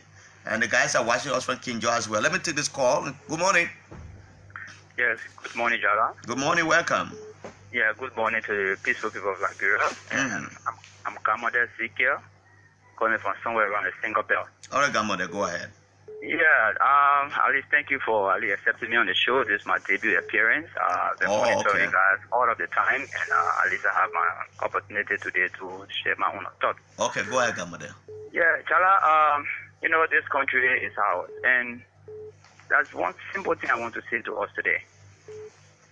I must tell you what, no amount of prayers, if people would see it to be bad, what I'm saying is okay, but that's my own view. There's no amount of prayer can save Liberia right now. Liberia don't need prayer. Yeah, Liberia don't need prayer. Jallah, you can pray for things that you cannot handle. Not things you know the solution, you see the things and you know the solution, but you refuse to confront those issues, then you think prayer can automatically solve those problems. No. Our problem here is not prayer. Our problem is for us to be practical. We are seeing some things and we don't want to confront those things head on. So we're facing these common problems. And it will leave us all until I know when, if we wait for prayers. Jallah, I'm listening to the show, but it's like the next topic that is coming on, that's why I kind of trying to attack. This, because I will not have the time to participate. They grow quote something. If you go up, you come down. If the work quote don't happen here, Liberia will just be like this for the rest of the annual when until dark can come. I'm telling you for real. Okay, come on. Other countries that fought war like us, I think you can see how far they're going with development, right? I know. Because why? They see the need to prosecute those people who brought the carnage and destroy their country. The young people's future have been destroyed like us here. Nobody want to see it as a reason. All right, Gamode. Thanks a lot. I will call back. Thanks a lot for listening and watching us where you are. We're going to take the papers and come back. And we'll come back. We'll get prepared for our next topic, which comes at 9 o'clock. There are Liberians who are here who feel that those who committed atrocities against their own people should face the wrath of their own sins they committed against the state. So those guys are joining us. They staged a protest at the Cabinet building the other day, and they were received. But at the point, the Speaker, Buffer Chima, said their communication was not directed to either of the two chambers of the legislature, not the lower house or the upper house. So they asked them to redo the communication, but they are relentless in their effort. They said they will show that we get justice by all costs. So those who committed crimes against our people should face the wrath of the people of Liberia. So let's take this one. Mr. Brantata, I can take you now. Sorry for that. No time. We got to go to the papers. Hopefully when we come back, I can take you. Let me get the papers done. Major headlines coming up very shortly. Let's take this one quickly. I cannot go to school cause no more money. I can't stand no more cause no more food. I cannot go to school cause no more money. And we have enough of this morning from 8:15 all the way to this time. It's all because our second guest, the representative of Lofa County, Francis Newmaling, who agreed to share our breakfast this morning, did not tell her, has not given any concrete reason. I don't give fullness to say he's not coming. He's not responding, so we decided to put the war crimes people to 9 o'clock. It's based on technology, it's based on war. Tell me, we are major headlines, we are major stories. I'm going to the first paper in my possession this morning. It's a Frontier newspaper. It is taking new shape, red, white, and blue. We as government pro-poor or pro-rage. And I see Bagugbese goes in for the Granjirate from the chapter. We are ready here with members of his cabinet. SIGA celebrates 12 years of excellent services. Momo Cyrus, good morning to you. I know you see you're really talking right here. Health Committee Chair on Sam Davi's back calls for torture victims' life insurance. And I see the Honorable Dr. Buffer Chambers, Speaker of the 54th Legislature. Lions of SIGA defeat Bon County Team 2-0. Lions of SIGA. And I see Momo Cyrus again at the back of this page. And let me go to the editorial of this paper. It says, we congratulate SIGA on her 12th anniversary. Everything about this paper this morning is about SIGA. Julius J has his own share of the papers. Good morning, Julius. Good morning. I'm right here with the Inquirer newspaper. Muslims begin Ramadan. Our Muslim brothers and sisters beginning the first month of Ramadan. Some places it will start on tomorrow. In places like Qatar and other countries, it will start on tomorrow. I think some places it is starting today. The beginning of the holy month of Ramadan. Cottonton faculty on go slow. 100% pay increase. Yeah. Very interesting. Lawmaker wants president we are lift ban on mining as debate on budget continues. No rift at LEC. Management dismisses report. What does the back page say? Students sitting on bare floor in Grand Crew. It is not strange. Oh. Group calls for national peace, reconciliation confirmed. UP Day to be celebrated in Bumi. Okay, UP Day. What does the editorial in the Inquirer newspaper say? Continue the engagement. That is the editorial in the Inquirer newspaper. And guess where I'm learning, Julius? I cannot. I'm learning to the Nation Time newspaper. And it says confidential assassination. President Selling linked. Crime and Nima citizens molested to death.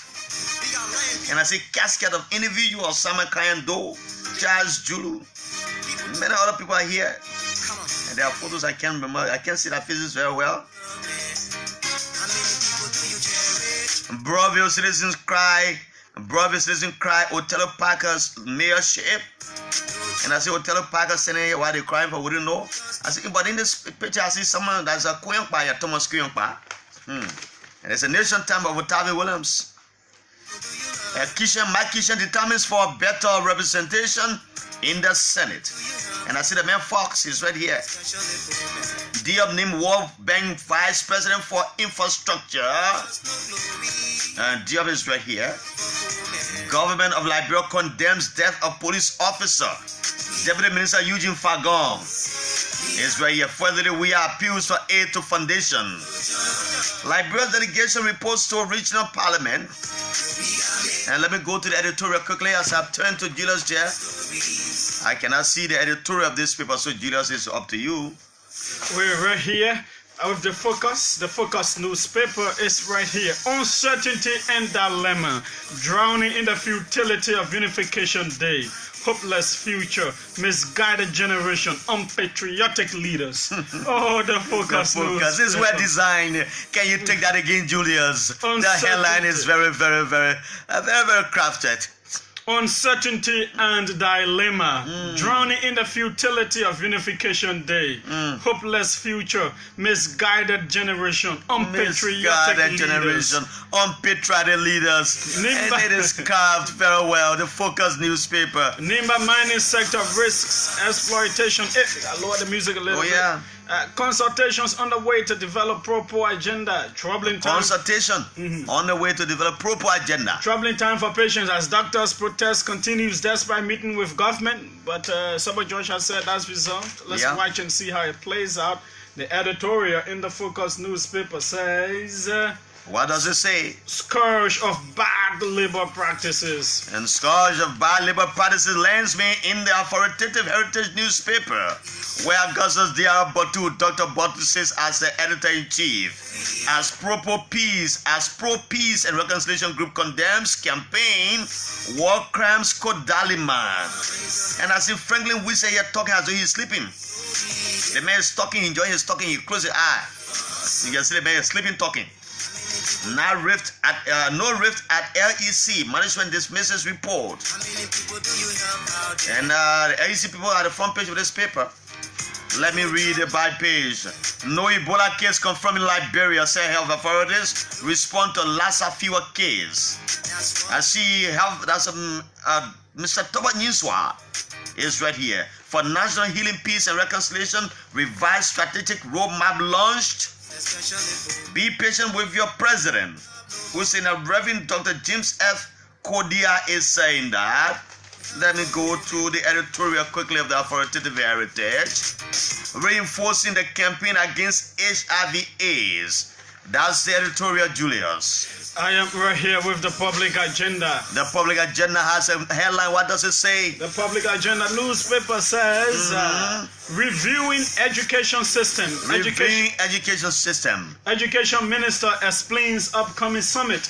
Of course, we highlighted educational issues here on yesterday, and some of those issues will be talked about. Criminal cartel on the rampage. Minister of State alarms. Justice Kokpa pledges support to open government. The back page of the public agenda. Wash Commission should be established, says Mayor Koji. No cleft at LEC. Cleft, okay. Management clarifies. First Lady visits Liberia's embassy. Appreciates embassy staff near Beijing. VP Taylor supports a united and I hope they have changed our embassy now. VP Taylor supports a united bong. But what? Buy a copy of this paper. Crusade for National Healing on Cause. Government CSOs launch revised roadmap. What does the editorial in the public agenda newspaper say?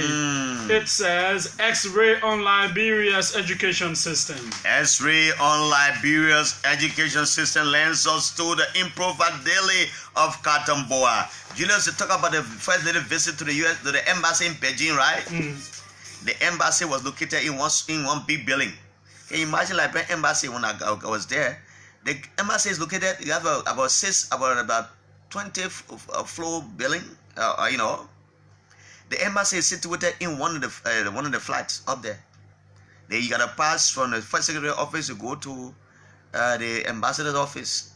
The ambassador riding a weird vehicle that when she go into function, she can't even ride a vehicle herself, first secretary, because it's so demeaning to be riding a kind of vehicle when you see all your friends riding BB cars.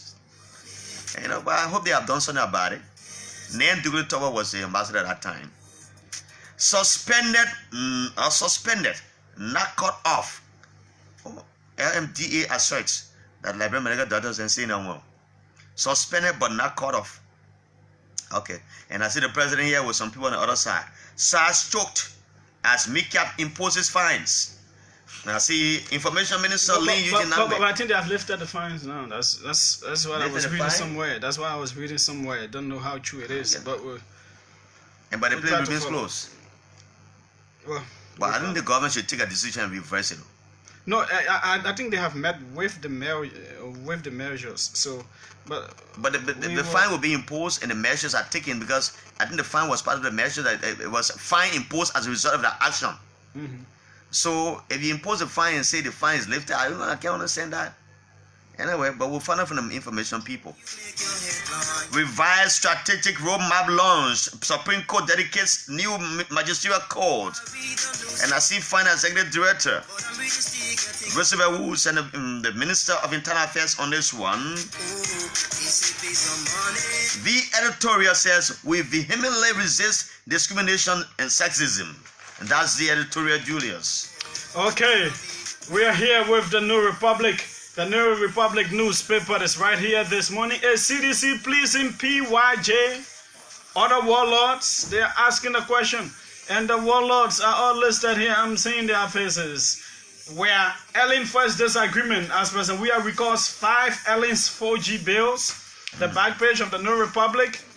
Government reopens Sage restaurant. Okay. The Ministry of Information has reopened the restaurant after it complied sufficiently. They said they have complied sufficiently with the measure. So that is they have paid the fine and apparently they have removed that sexist regulation.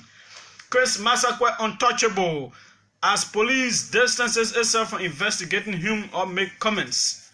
12 years enough for me, Representative Kuhn, to say goodbye to politics in 2023. What does the editorial in the New Republic newspaper say? The editorial says CDC must remember days in opposition. CDC must remember days in opposition. Days in opposition. Oh yeah. And who are the days in opposition? No, they should not. There are days, the days that were in opposition. So go again. CDC must remember days in opposition. Oh, CDC must remember days in opposition. Yeah, the days when they were in opposition. They should remember it. As they move on, they should remember. Yeah, they were criticizing and they were speaking to truth of power. Oh, yeah. And it's a time for more allies than the rest of the people to speak truth to them. And the like of people like George Wilson and others will be talking truth to power. They are fearless people. I know them for real. In nationwide special exercise launched, and I see Commerce Minister Wilson K. Tap here. In need of support midwives reduce maternal mortality is editorial. Oh, okay. 2 and 1s against increment in 2018-2019 national budget. In Liberia, Lassa fewer kills 22. Wow. Let me go to the back page of this paper, the newspaper. Government must lead. EU on revised reconciliation roadmap. US 150,000 guest house completion hands. I don't know where is that. Restaurant in Weah's honor dedicated in Cape Mount. Welcome to Weah's Palace Restaurant. Julius is a big restaurant. Weah Palace Restaurant. Is it is written in red and what is that? Red and yellow. Welcome to Ambassador Babube's restaurant. Babube's restaurant rather. Babube's, you gotta take time to go to that place. Just one day we're working there. You fly there. You come work and run on a jet plane. NAFA warns against illegal fishing nets by president's agile latches at government. Citizens against dividing Nimba. The editorial says the need to support midwives, reduce maternal mortality. That's the editorial from Jimmy Fagon's newspaper. Okay, we go on the second to last one and the women voices. Finance Minister warns legislature, urges body not to demand extra revenue from LRA. Bad blood between President Weah, VP Tiller confirmed, but VP Tiller apologizes. I'm sure that's what he meant. Okay, the back page. Liberian women urged to uphold integrity, cultural values. VP Tiller bemoans low women representation in legislature. Chief Justice commits judiciary's supports to open government. What does the editorial in the Women Voices newspaper say? It says, National Unification Day should strengthen our national commitment. All right, from that early announced Women Voices newspaper, we learned to the Inside newspaper. In Bon County, Demo hits MNG Gold. Agri workers snub Senator Jallah's intervention, but what demonstration hits MNG Gold.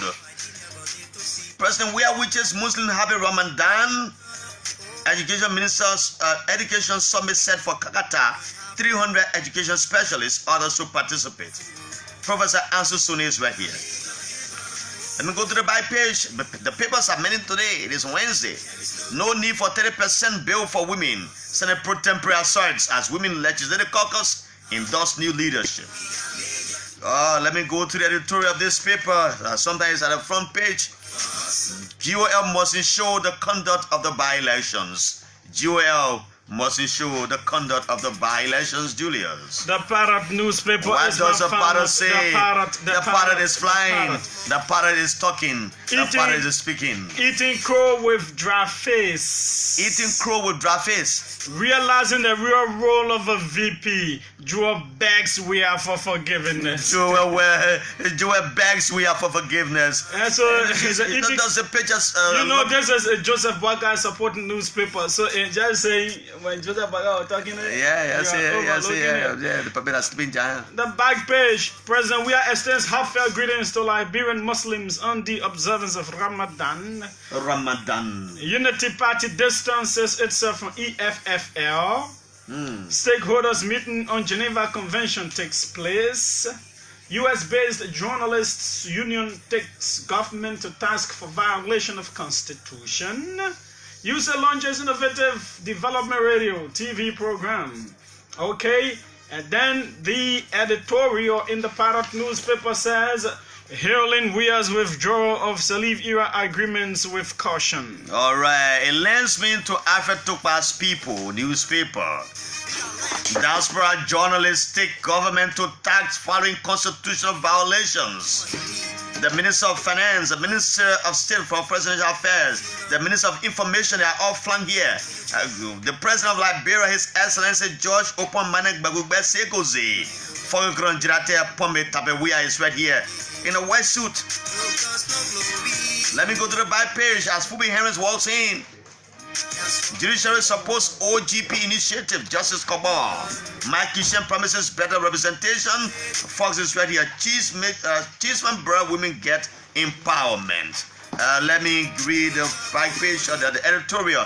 Mr. President, please add beyond the probe if. And we're having the hospital people just now.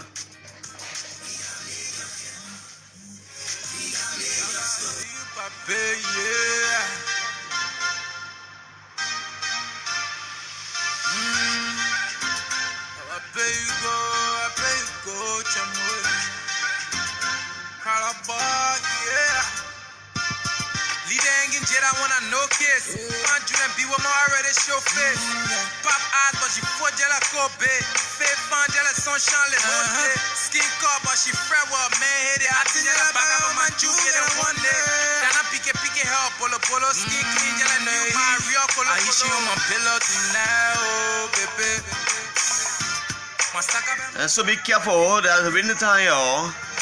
Don't let no one use you as a pillow.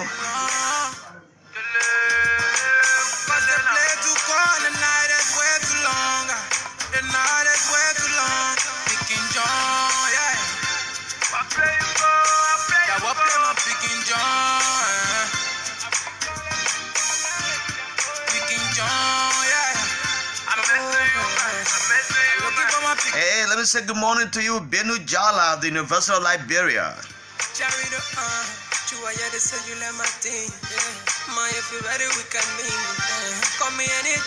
Julius J will take lead in this interview this morning. Our guests are here already.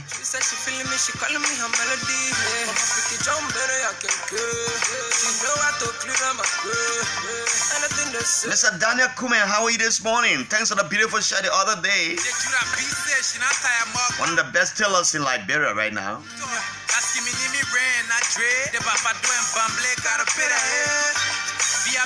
The Puni Irresistible. All of our play Miss Jagger Boy. We're taking a short musical break. We'll get back to our guests here. We'll start with them very shortly.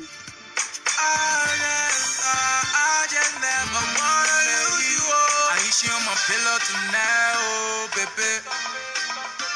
Masaka be mo chemo, makwi you frail. And I'm on the top along. And all of you celebrating birthday today, we say good morning to you as well as Mr. Stanley Torbert.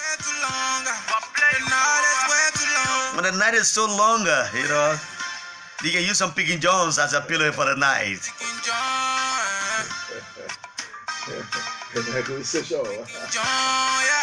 The journalist and Tiller. Mr. Daniel Kume. Let me be at ERBC and I go see the men sewing clothes. Is the real fear? I get feed there. Let me go to the play. So then we try journalism, if you go be carpenter. Let me say be Tiller. With your cruise, I see you back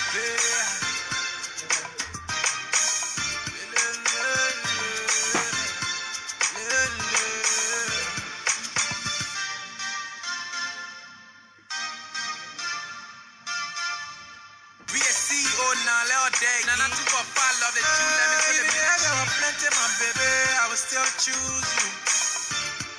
I just never wanna lose you. I need you on my pillow tonight, oh yes, I will use you as my pillow tonight, oh baby. So many of you have been used as pillows during this rainy season. You know, when the place is too cold and the night is so very long, you can use one girl as a pillow for the night. Oh yes, let me get this one coming in. All right.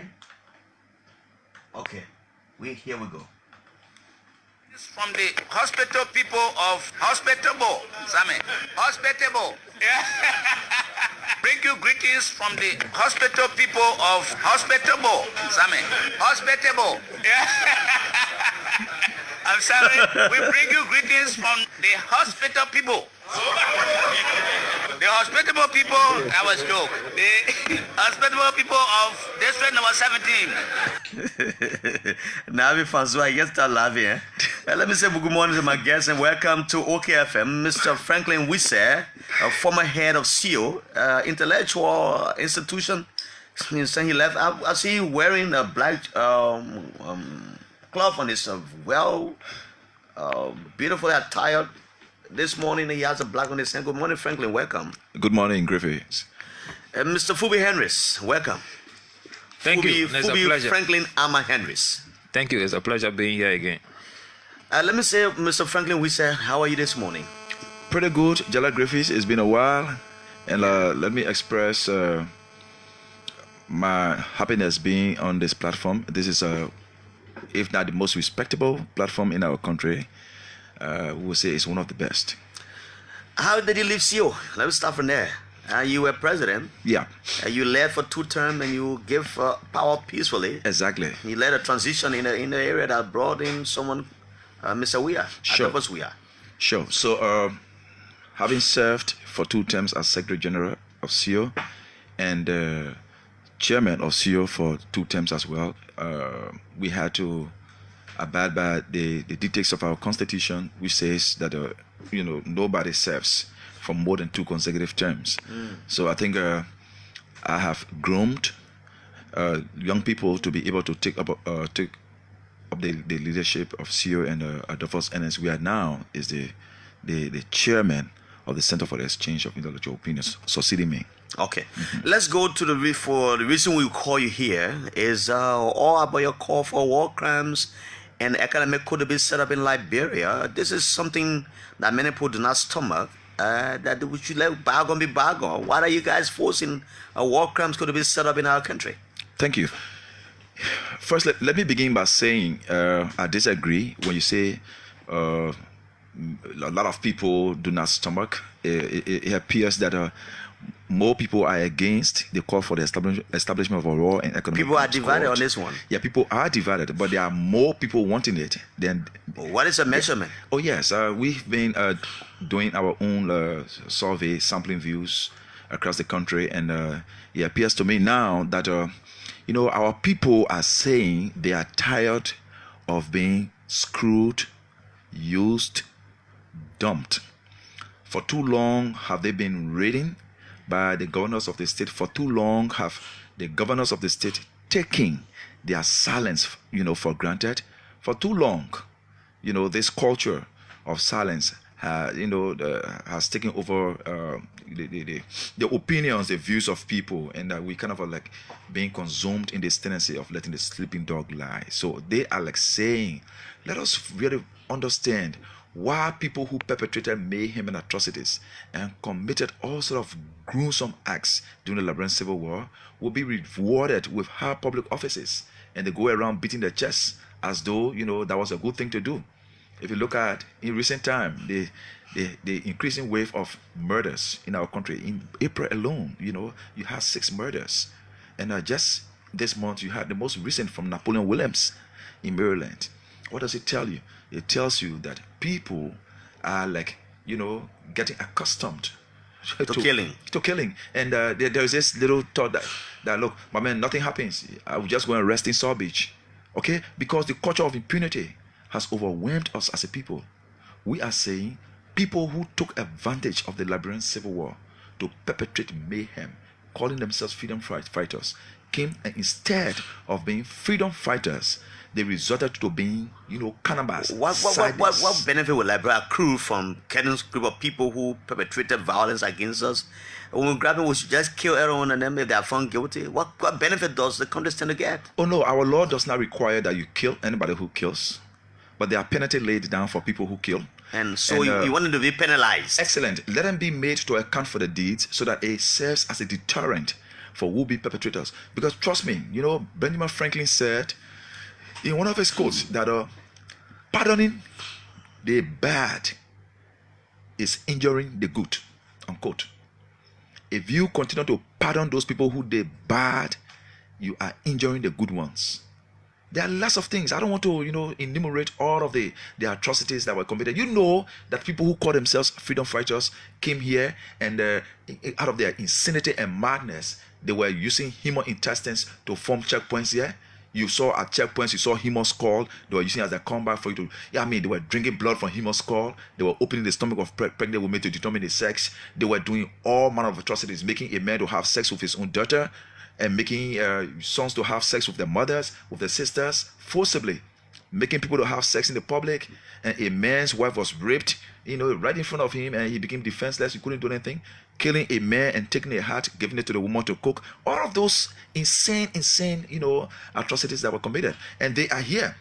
And our country, you know, spent 8 million, if not more, United States dollars of our meager resources on the TRC.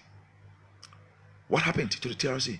A handful of people who felt they were at the echelon of power that were indicted by the TRC, muzzled, strangulated, and suppressed the TRC. And the document is just laying there. So the TRC is a dead TRC. But let's come to Phoebe Hendricks. You led demonstrators the other day to the Capitol building. You presented a statement to the legislature, even though it was received, but it was not properly addressed.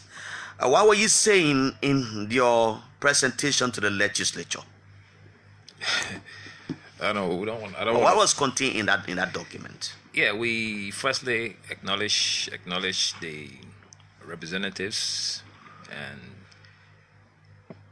pointed out a few things to them. One, we calling them to implement the TRC report that have been in the House for over 9 years by establishing the War Economic Crimes Code. You think that will actually happen? As a set up a War Crimes Code here? No, it will happen. All we need to do is to put the pressure where it belongs, and it belongs to the House. And that, why you didn't start with this pressure with Ellen Johnson Sirleaf, whose name also appeared in the TRC report? No. I always nobody decides when somebody starts an advocacy, and in fact, those that sometimes you learn from the mistakes of others. We have been following the different advocates of the War Crimes Code in Liberia, and I've cataloged their different mistakes, and we found out that they all tread properly in their own ways, but at the end of the day, they were not actually hitting where it should have been hit. So we came in and said, like, with all of these things, where do we take it? Is it for the president to endorse, or it should be legislated? And under Article 34E, which is clearly stated that our lawmakers have the responsibility to establish subordinate codes. So to implement the TRC report, you're not just going to implement the TRC report in a vacuum. It needs to go through the judiciary. So who set up the code for the judiciary to act? It is the Honorable House of Representatives and Senate. So that's why we are asking them to do the right thing by establishing the codes so that the judiciary can do her job. The executive can also do her job. Because if we don't go that route, we'll just be discussing TRC for the sake of it. And the rebels have always had their ways. In the Abuja Accord gave them general amnesty. The Accra Comprehensive Peace Agreement, they call for TRC with linking it to the South African style. So we're saying at this point, in the TRC, the commission came up with their recommendations from the different hearings, and they've realized that a lot of people were not willing to even own up to the things that they did, and they were actually even more boastful about the things that they did, and they didn't even see it as any reason to apologize to the Liberian people for the crimes and atrocities that they committed. So they were actually saying that they did it for a just cause. And if you did those things that we all highlighted, like Franklin was saying, opening pregnant women's stomach, using human intestines for a checkpoint, drinking blood from skull, asking people to kiss dead body heads, cutting people's heads and playing ball, all of them, making people to have sex in public, and you say those were just reasons for which you brought the war, then you need to answer, because you have no remorse of conscience to even sit up and say you did the wrong thing. And the essence of the true reconciliation is not to go there and boast and carry some level of arrogance that yes, you did this and you justifying why you did it. It's to show that you came up with an act, probably you misled people, and at the end of the day, you did some things wrongly, and you have to own up to the responsibility of those things that you did. Are people actually accepting your message for the establishment of a war crimes court? I'm asking this question in regards to what Franklin said, that you've been talking to people across the country. Yeah, our survey has proven that from the different survey we've been doing on Facebook and different phone conversations and the different radio talk shows and street conversations, it proves about 97% of the population want TRC report, TRC and war crime code implemented in this country. 3% are those that probably participated in the war or are afraid, or for some reason they are benefiting from these warlords that are in power right now and they don't want to see themselves going down, so they will stand up and say it is not necessary, it's not timely. But 97% want TRC implemented, want the war crimes code implemented in this country. And our biggest supporter in this fight is the president. The president of the Republic of Liberia is our biggest supporter, and he's going to ensure that they How is he supporting you? You listen to the engagement with Jonathan Pelede, right? Yeah, I listen to that. Listen to it, but most people only How took. does I anyway support Most people only took the last line when he said, when I was fighting for peace, you were against me. That was the point. Now people took and ran with it. Yeah. But the president said they're going to consult with the Justice Ministry and the Peace Commission, and if Liberians actually want justice, justice will be served. Sure. And in addition to that, you know, you asked, why didn't you during Madam Salif's reign? There is something you've got to understand.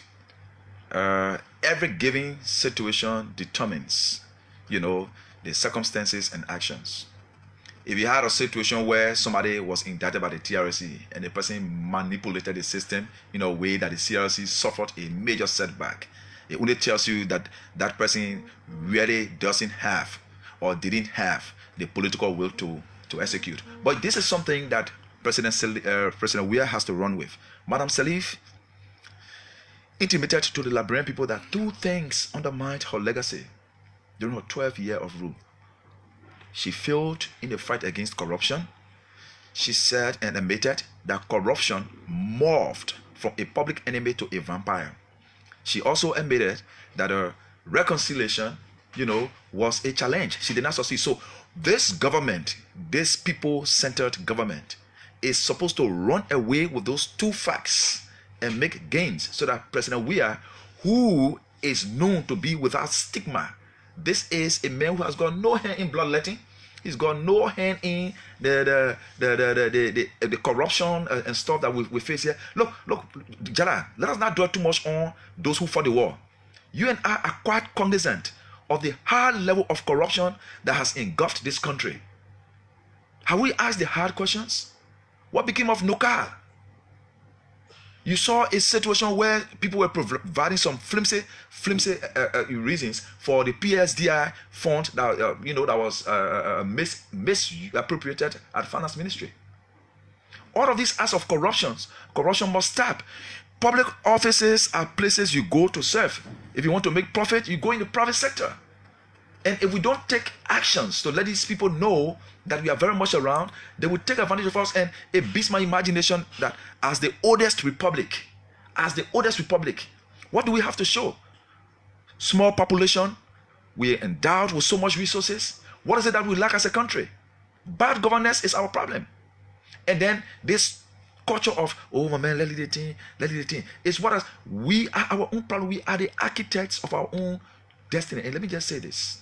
You can fool some people sometime. You can fool other people all of the time. There is a renaissance of consciousness that is building.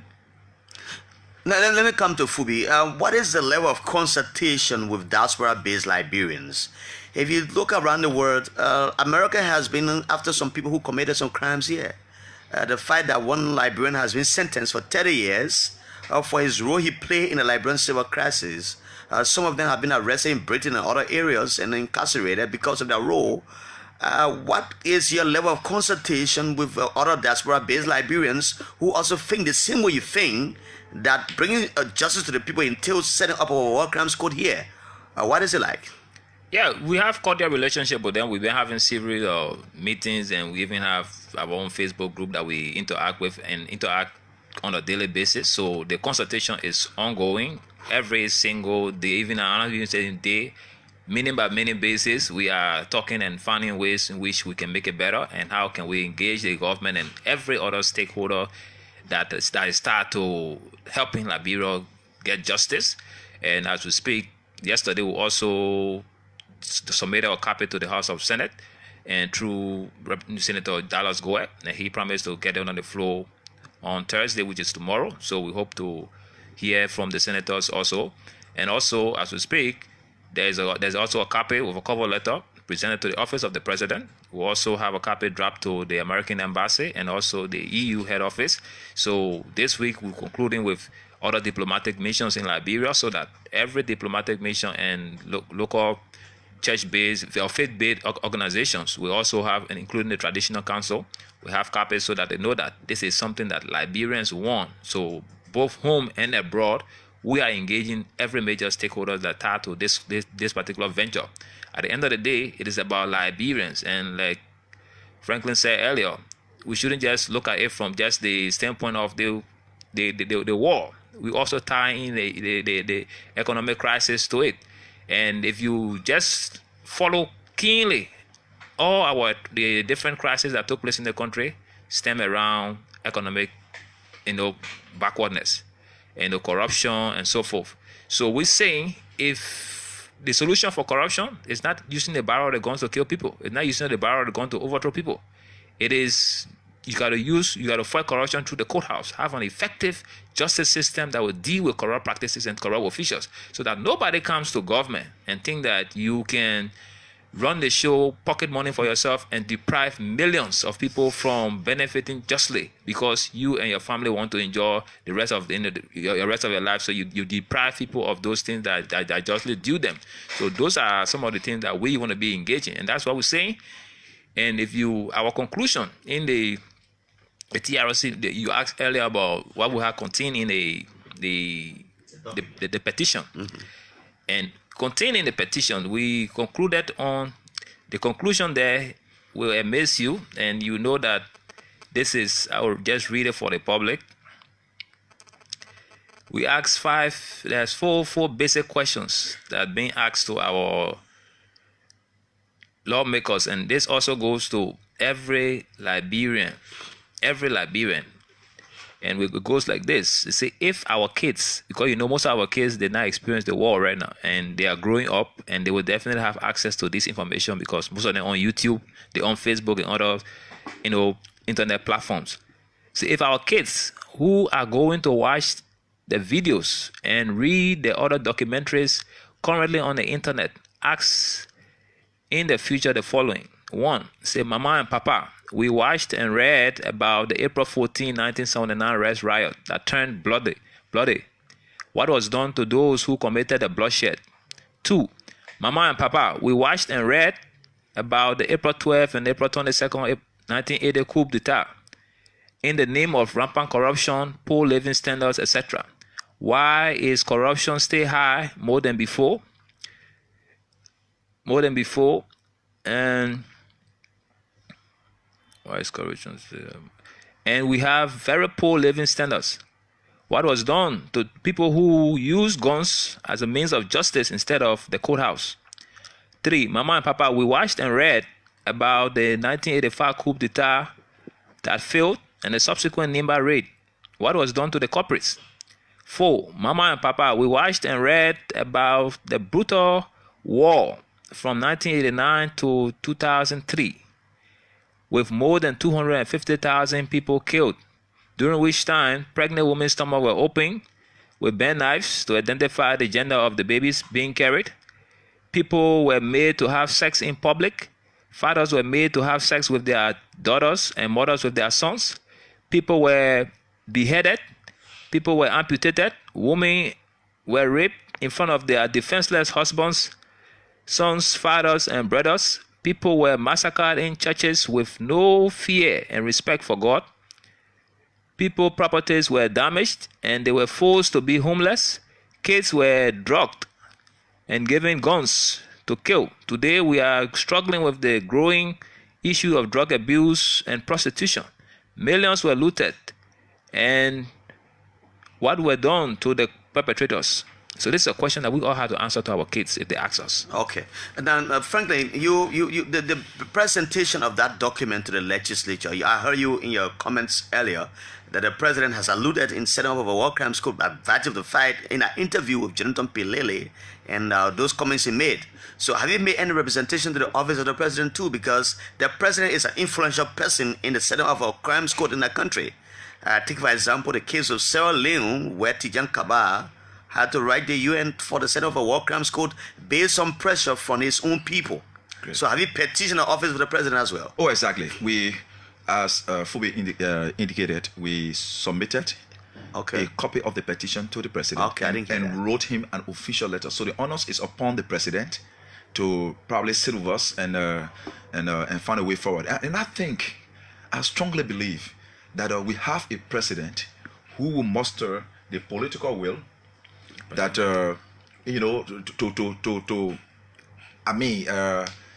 implement the TRC. The reason is that this is a people-centered leader. He is somebody who wants to really serve his people. And the communication here is just that I wouldn't want to take too much of a time, but here is the communication to the president. We can even forward a copy to you here. Okay. But this is a proof that we wrote the president. And what I want to say here is that this country is bigger than any individual. Ronald Reagan said one of the times when he addressed a kind of a chaotic situation in America, he said to his citizens, and I quote, he said, "Look, we cannot undo the crimes and wars of yesterday, but we can give meaning to the past by learning its lessons." My brother, we cannot bring back the over 250,000 lives that we lost. If you ever visited Dupo Road, you will see a mass grave in Dupo Road where 5,600 of our people were dumped in a pit. Today, their families don't know where their bodies are to be able to pay respect to them even on Decoration Day. At the Lutheran compound under the basketball court, that is another mass grave. You go to Pebline, it's another mass graves. You have mass graves all over the country. And the perpetrators of those heinous, unimaginable atrocities are very much in our midst, and they just masquerade with impunity. We idolize, we celebrate them because in their minds, you know, they've got some authority, they've got money, and they think they will always have their way. We are not helping ourselves as a people. And it just beats my imagination that, I don't know, Liberians, we're just too peculiar. Those things that matter to us, we detest. You know, some people have started calling us names, saying all sort of things. How this call is undermining the agenda of the government. Like, seriously, are you kidding me? How does this? I thought this is an exercise that will make President Weah have an enviable legacy, bringing perpetrators to justice. And people who have little or no understanding of what actually this pro-poor agenda is will be running around saying that we are concerned about building roads from look, you can build glass roads from Grayfield to Nimba. If the actual cause of what resulted to mass deaths in those areas is not handled, I can tell you they will break those glass streets. So I mean, we only trying to help this government succeed, and people should see us as a civilized people that we penalize people who commit crimes against humanity and not celebrate them. Phobis, you want to say something that will open the line for some participation and read some comments coming from our people who are most supportive. Got the comments coming on our live Facebook page are most supportive of your role you play in this whole thing. So let's hear from you quickly. Yeah, okay. Just to add something, I think probably one question that people will want to also ask: the cost of the cost of operating the court or setting up the court. Mm-hmm. And yeah, go ahead. Yeah. I will ask one question before we go to the line. My point on this one. Would you first ask the perpetrators when they were bringing the war, did they ever think about the cost of the damage? Sure. Before you even ask about the cost of persecuting them? So even it would take us 200 trillion to persecute them, we should be standing tall to do that, so that never again we should go down the road of history with this culture of impunity and war or massive corruption in this country. But the many people think that the situation in Liberia or peace is still fragile. We should have called for this when Ome was here. We should have more security. But calling for war crimes in Liberia would only rely on our own security is something that is troublesome. And it will be more chaotic if that happens. That these warlords, many of them say, have supporters here. They say people believe in them and they have become so powerful. And some of them saying they are in government right now. So getting them off their position and prosecuting them is something that no one can just perceive. Okay, just to add quickly on that, the first thing you ask about the different atrocities, where did they all start in this country? 1985 coup came through Sierra Leone border. 1989 war came through Ivory Coast border. The 1999 war came through Guinea border. So our relationship with these countries will definitely prevent war passing through their borders. So it means security is also under control from that standpoint. The next thing we're looking at also is we asking at this point our lawmakers to establish the code. Establishing the code, you don't need any security to manage any issue right now. If the code is established by law, the next issue there is the president through the executive will ask the honorable question whether or the executive will ask this question about the cost. You have to go over what you were saying earlier because you were not on now. Yeah, okay. The first point we're pushing here is for the legislators to enact the law to establish the code. After that, the president, through the executive, through the president, will understand the costs or implications security-wise in establishing the code. And so if the president needs 5,000 more troops to come in country, it's just a matter of making a request to his making a request to UN and ECOWAS. Say we need this, we're ready for this code, but we need XYZ manpower to be able to make sure that it is carried out. So we shouldn't be running with that fear. And we shouldn't think that these guys are even more powerful than that they are powerful now. Most of those guys ran away from this country. George Bush just returned to the country in chains. So why would you want to be talking about people like those and think that they are powerful and then they're going to destabilize something? Maybe Franklin can just add on that. One of the questions I wanted to ask you, you guys are not the the first activists calling for the establishment of a war crimes court. Throughout, in the past, we've heard especially from political actors calling for the establishment of a war crimes court. Today, those people are in government and they are the ones resisting your call. There is a possibility of that cycle continuing if some of you have the opportunity of serving in government as well. Okay. So in response to that, and as a way of adding to what Fubi said, firstly, I have not heard a definite position from this government going against our call. I'm just hearing gossips in the streets. And if you listen to the chairman of the coalition, Moba Molu, who was one of the chief campaigners, intimated that it is not a priority. I think he was expressing an opinion. I'm saying the person to Molba Molu being a chairman of the CDC that's not a governmental position. The person who issues a statement on behalf of the government will either be the president or by one of the government ministers by the president's directive. What I want you to understand is that this issue of timeliness, fragile peace, but you had the presence of Ormeal here. You had the presence of Ormeal and this issue was raised. Why didn't the president at the time muster the political will to ensure the TRC was implemented? Wasn't it muzzled and suppressed? What's the rationality in this issue of it is not time, it's not who has control over time? Could you please tell me what's going to happen in the next 5 minutes? Will you be really sure of that after all? Anything that happens at the time that it should happen. We are of the conviction that President Wias ascendancy to the presidency was not by chance. He came to power as a result of seeing a lot of things coming to fruition. And perpetrators of war and economic crimes will face justice because a new dawn is here. And we are clear, we are committed to this, and we want the CDC-led government to understand that this quest is a quest that cuts across the broader spectrum of society, and it is for our own good, and it should not be mistaken as undermining the CDC. Let me ask my final question as I give way to Jallah. Every society, any of you can take that on, every society has a way of charting its course for moving forward. And if the society decides that it moves forward through reconciliation without a war crimes court and just put all these things behind us, we have gotten over it. That's the decision of the society. If that decision helps the society heal, how has that helped us? That has been our culture. This tendency of letting the sleeping dog lie, how has that helped us as a people? You are the oldest republic. You keep making the same kind of mistakes, doing the same thing over and again and expecting different results. It has not helped us.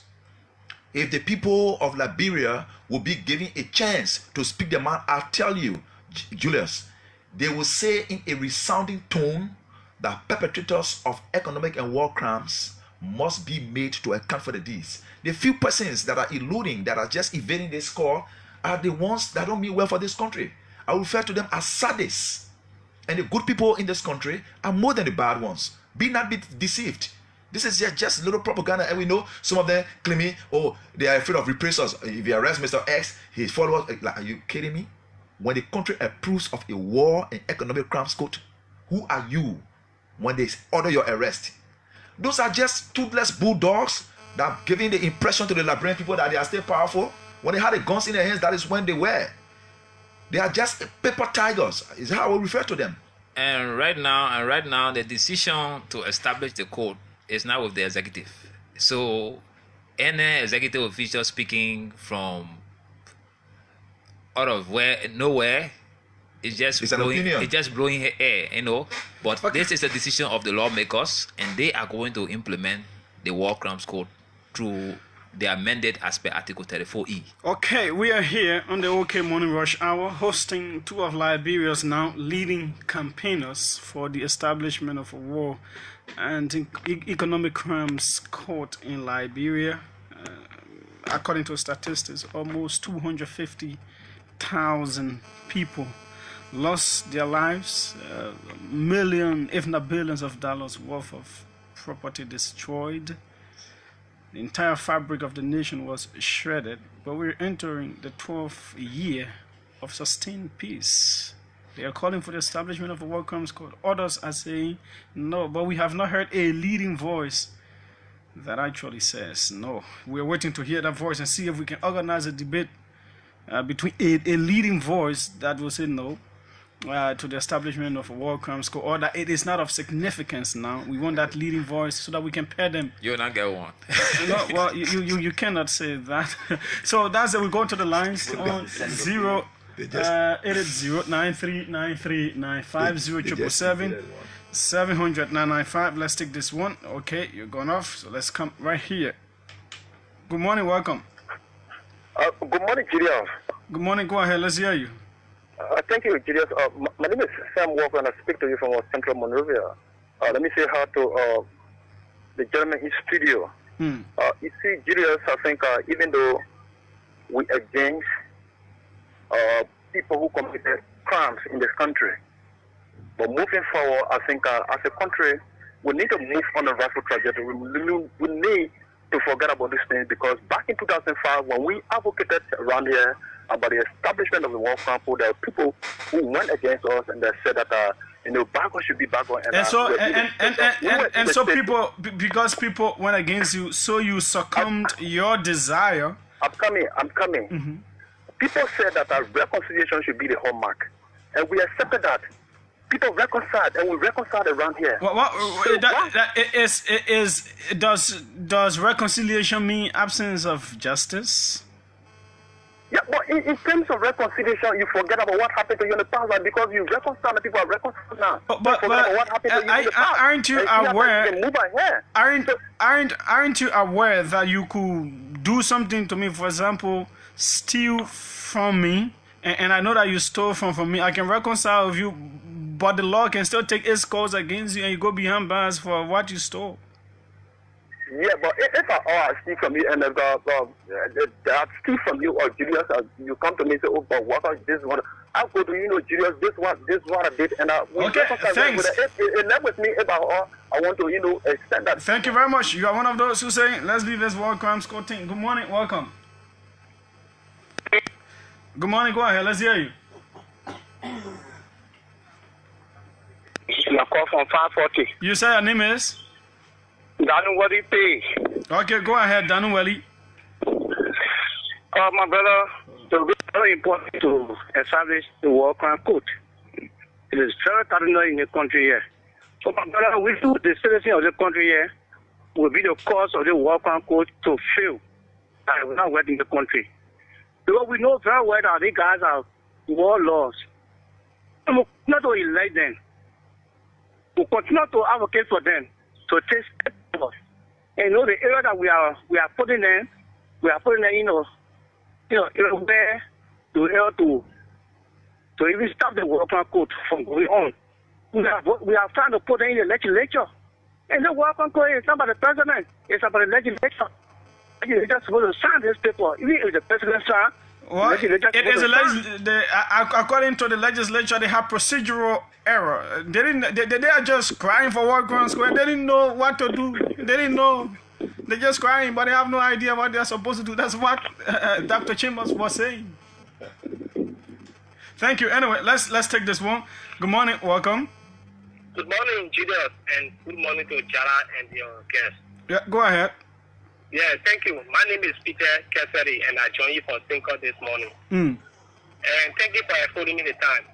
Let me say a big thanks to your guest. Julius, no matter how long we take tracking this issue, we will still have to implement the war crime court issue.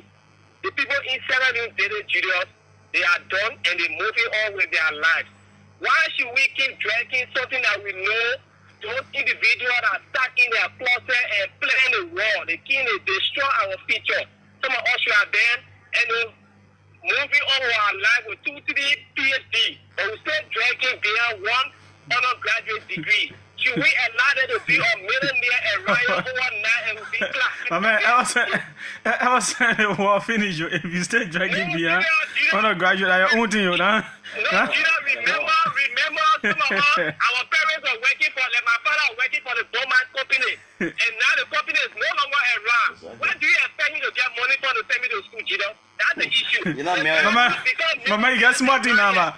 Peter got to stop that thing. You got smart in now. You go to school at home, is it? Don't put that one on walk on school. I will your phone. Walk on. Good morning, welcome. Yeah, hello, good morning. Yeah, go ahead, let's hear you and then we'll take an international call. Yeah, again, by way of introduction, I'm Clifton Hilton, the National Public Relations Officer for the National Intellectual Alliance for We Are Presidency. Let me reaffirm my institution position on the support for the establishment of a war and economic crimes court in Liberia. And just to assist my colleague, Comrade Wisse, in studio, because I did hear him say that there hasn't been a clear position from the government cycle. Yesterday evening, the Deputy Minister for Public Affairs, Eugene Facon, yeah, I know they said something about that. Had an interaction with Pierre Smith, and he did say that the war crimes code for short is not of relevance of this government. And he tries to cleverly put it by saying that the establishment of a war and economic crimes court in Liberia is not a topmost priority for the government. And look, we continue to say a government that comes to power and does not see justice as a priority, because where there is justice, that means there exists peace. The absence of justice threatens the peace. Okay. We are saying Ambassador Weah has in time past, ranging from his days of being Wu-Wei ambassador up to even present during the electoral processes 2005 up to 2011 up to 2017 of recent, committed himself to ensuring that those who conscripted young people into child soldiers be made to answer questions. Thank you very much. Let's hold you right there. There are others who want to make use of these lines 0777 700 995 080 939395. I hope this one will go through and stay on. He's calling me on WhatsApp. +1. Good morning. Where are you calling from? What's your name? I'm Richard Yossi, and I call from Australia. Okay, from Australia. Go ahead. Let's hear you. Yeah, we all Liberians, we are in favor of the war crime code. But, I heard the journal that we continue to allow people who brought the war on the Liberian people, they are parading in government. But what bothered me as a lawyer is, from the past government, they were in the past government, if they were going to put in place a system or a mechanism that were going to stop the war laws from running. No, the particular gentleman here were not part of the past government. In fact, it was people of this current government that were calling for war crimes court. The Moba Malus of this war, they were the ones calling for war crimes court. Yeah, Julius, like I'm saying, part of the previous government put mechanism into play where people who brought war on the Liberian people could not participate in this. No, but it was quite impossible because Ellen Johnson Sirleaf, who was one of the financiers of this war, was president. You had Prince Johnson, one of the heads of one of the warring factions in the Senate. You had lawmakers who were also active participants in the war. So obviously, you would not get that out of them. Well, I think we lost him. He has already made his point. Let's take this one right here. Good morning, welcome. Julia, how are you? Fine. Focus Wilson. Yeah, I appreciate it for recommendation. And let me say hi to your student girl. Copy from Monrovia. Julia, let me say, I think he said a few things which basically have to demand public attention. But in a nutshell, as we work in the scope of time, is that. Hello? It went low apparently because another call is coming in, so he has. Go ahead, try again. Try again. Yeah, I'm sure that I'm saying, am I okay now? Yeah, go ahead, go ahead. So that I'm saying, Julius, listen to show the public. I'm not claiming to be one of the spokesperson for government, but as an ardent and dumb-hearted supporter, someone who used his resources, his time, and his... Go ahead and leave all of the using of resources. Go just straight to the point. But the point is, when we saw the government at the time, there was a need to stand and rush out as a matter of fact, the president, every president who admit that have spent money to sponsor faction, they clearly speak that even the president himself had a serious problem, and that was the ground for which we have opted for war council. Today, what we did, what we call a counter tour, honestly, the Constitution Review Committee, every county member rejected what we call war council. People said that we can make peace. Yeah, they were rejected. Okay. Thank you very much. We can make peace. Thank you very much. Let's hold you that. Let's take another call coming in. Good morning. Welcome. Good morning, Jallah. Good morning, Julius. Yeah. My name is Roland Yima, and I call from North Dakota, USA. And you fought your way through the local calling in line. That's good. Go ahead. Let's hear you. Yeah, thank you very much. Let me say thanks to the two young guys in studio. I humbly appreciate them for their advocacy. But there's one thing that I heard from them, and let me just say that we have been hearing reliable and credible sources, information filtering out that the vice president is in favor of the establishment of the War Crimes Code. Why the president is against it? And these are some of the reasons that are making them to have this. That is strange. Bad blood. That is strange. Yeah. I don't want to believe that. So if the guys in the studio say that's just a mad gossip, I want to disagree with them, but I think that is true. Okay. The evidence are there. Thank you so much. Thank you so much. Let's go to Maryland, the USA. Good morning. Welcome. Yes, good morning, Brother Julius. And good morning to your TV discussion. My name is Brenton Sharif, and I call from Maryland. I listened to my brother in studio this morning, and it is unfortunate that people will still want to use issues that the Liberian people are not even focusing on right now. And all of us, we want justice. But my brother Julius, we cannot leave our house on fire and go to Mary Lake. There are a lot of issues in Liberia there that we think need urgent attention. Let's look at the healthcare. Let's look at the security sector. Let's look at but you will always have these problems. These are perennial problems, and you know, justice is one of the key areas in the country. The prosecution of these people has a way of having an overriding effect on the way people behave, even in government. No, God, Julius, it's because the system is not set in place.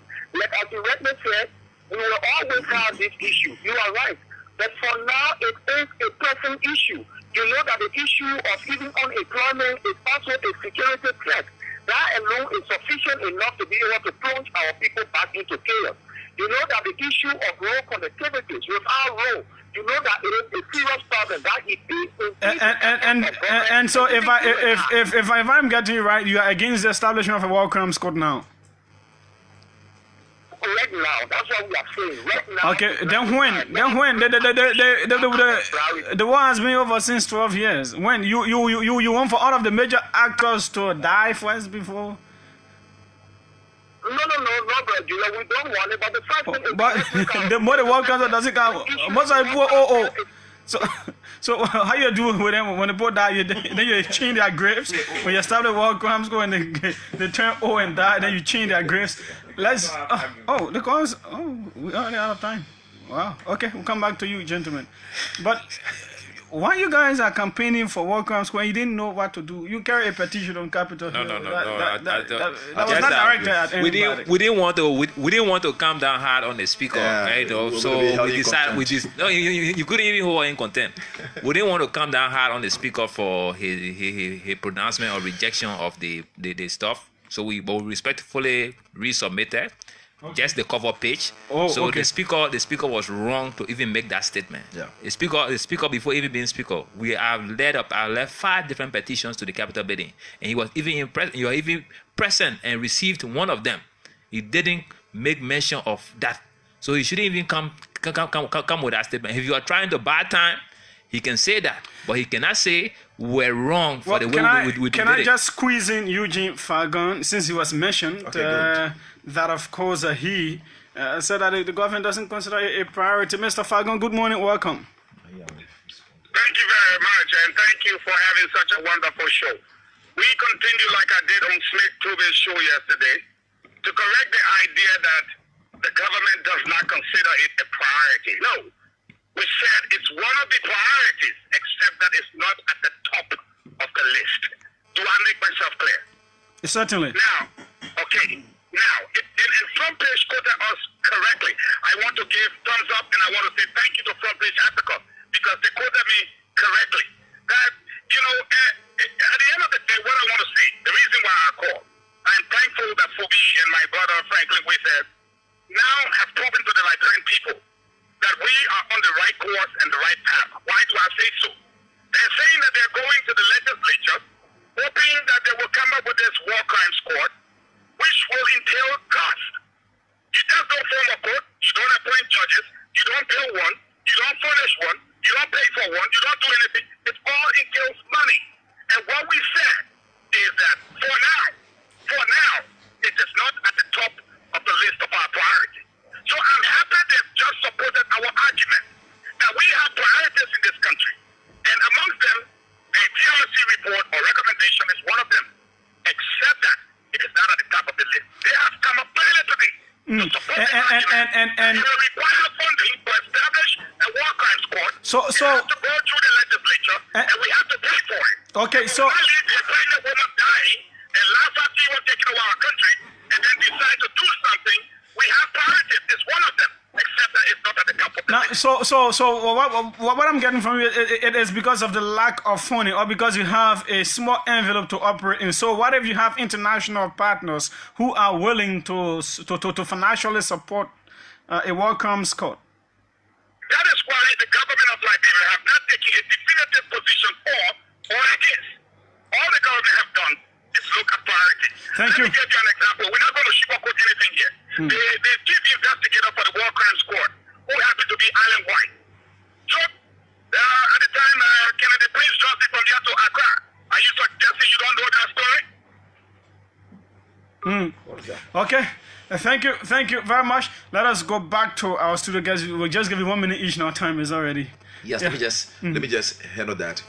In direct response to the Honorable Minister Eugene Fagan, I think he's getting us a little bit confused here when he says that the government has not taken a definite position, and that's where we stand. I mean, I think he's expressing an opinion because if he says the government has not taken a definite position on this, that is his opinion.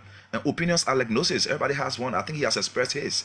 But what I want to say here is that peace and justice are an inseparable twin. You cannot achieve one without the other. All of the roads connectivity you want to have in this country, all of the infrastructure you want to have in this country, if you have a situation where people are not reconciled, it is just meaningless. And he has admitted that it's a priority. If it is a priority, then let it be given some attention. The issue of who funds the war crimes code, I mean, I'm surprised that this will be, such a question will be coming from my learned friend. Once you accept to establish a war and economic crimes code here, you don't have the money to fund it. What you do, you lobby, you write. Like the case, the war crimes court in Senegal was funded by the MacArthur Foundation and the Human Rights Watch, I think, organization. Go there, Sierra Leone, the British government sponsored. So when you establish, it has a global appeal. You understand what I'm trying to say? Because that's crime against humanity. People will want to support such a drive. Thank you very much. It's not your small budget you got that will so that's it. Like, I want to send it back to him, like we said earlier. The perpetrators did not ask what would be the cost of the damage when they brought the war. So you stop telling us the war crime score will cost money. So just save that other argument for another day. And the people that keep saying we have other competing priorities, why do you have many government functionaries functioning at the same time? So don't come with that issue that we have road to build, so justice is not important. So if you want to make that argument, let's close down the judiciary branch, let's close down all the police stations, and let's run government without justice. So save your headache and let's focus on the real thing. So justice is a must. This time we'll get it. Trust me, Julius. Justice is a must, and this time we will get it. Hopefully, there are some other areas we did not go as it opportunities. This at some point in time we'll bring it back, because I think this has a personal touch for both of you, and I will want to get into that closet. Thanks a lot for being here. We'll call you again to expand on this. My name is Julius J. Jallah, Grayfield, and I. We are right here this morning, and we're going home.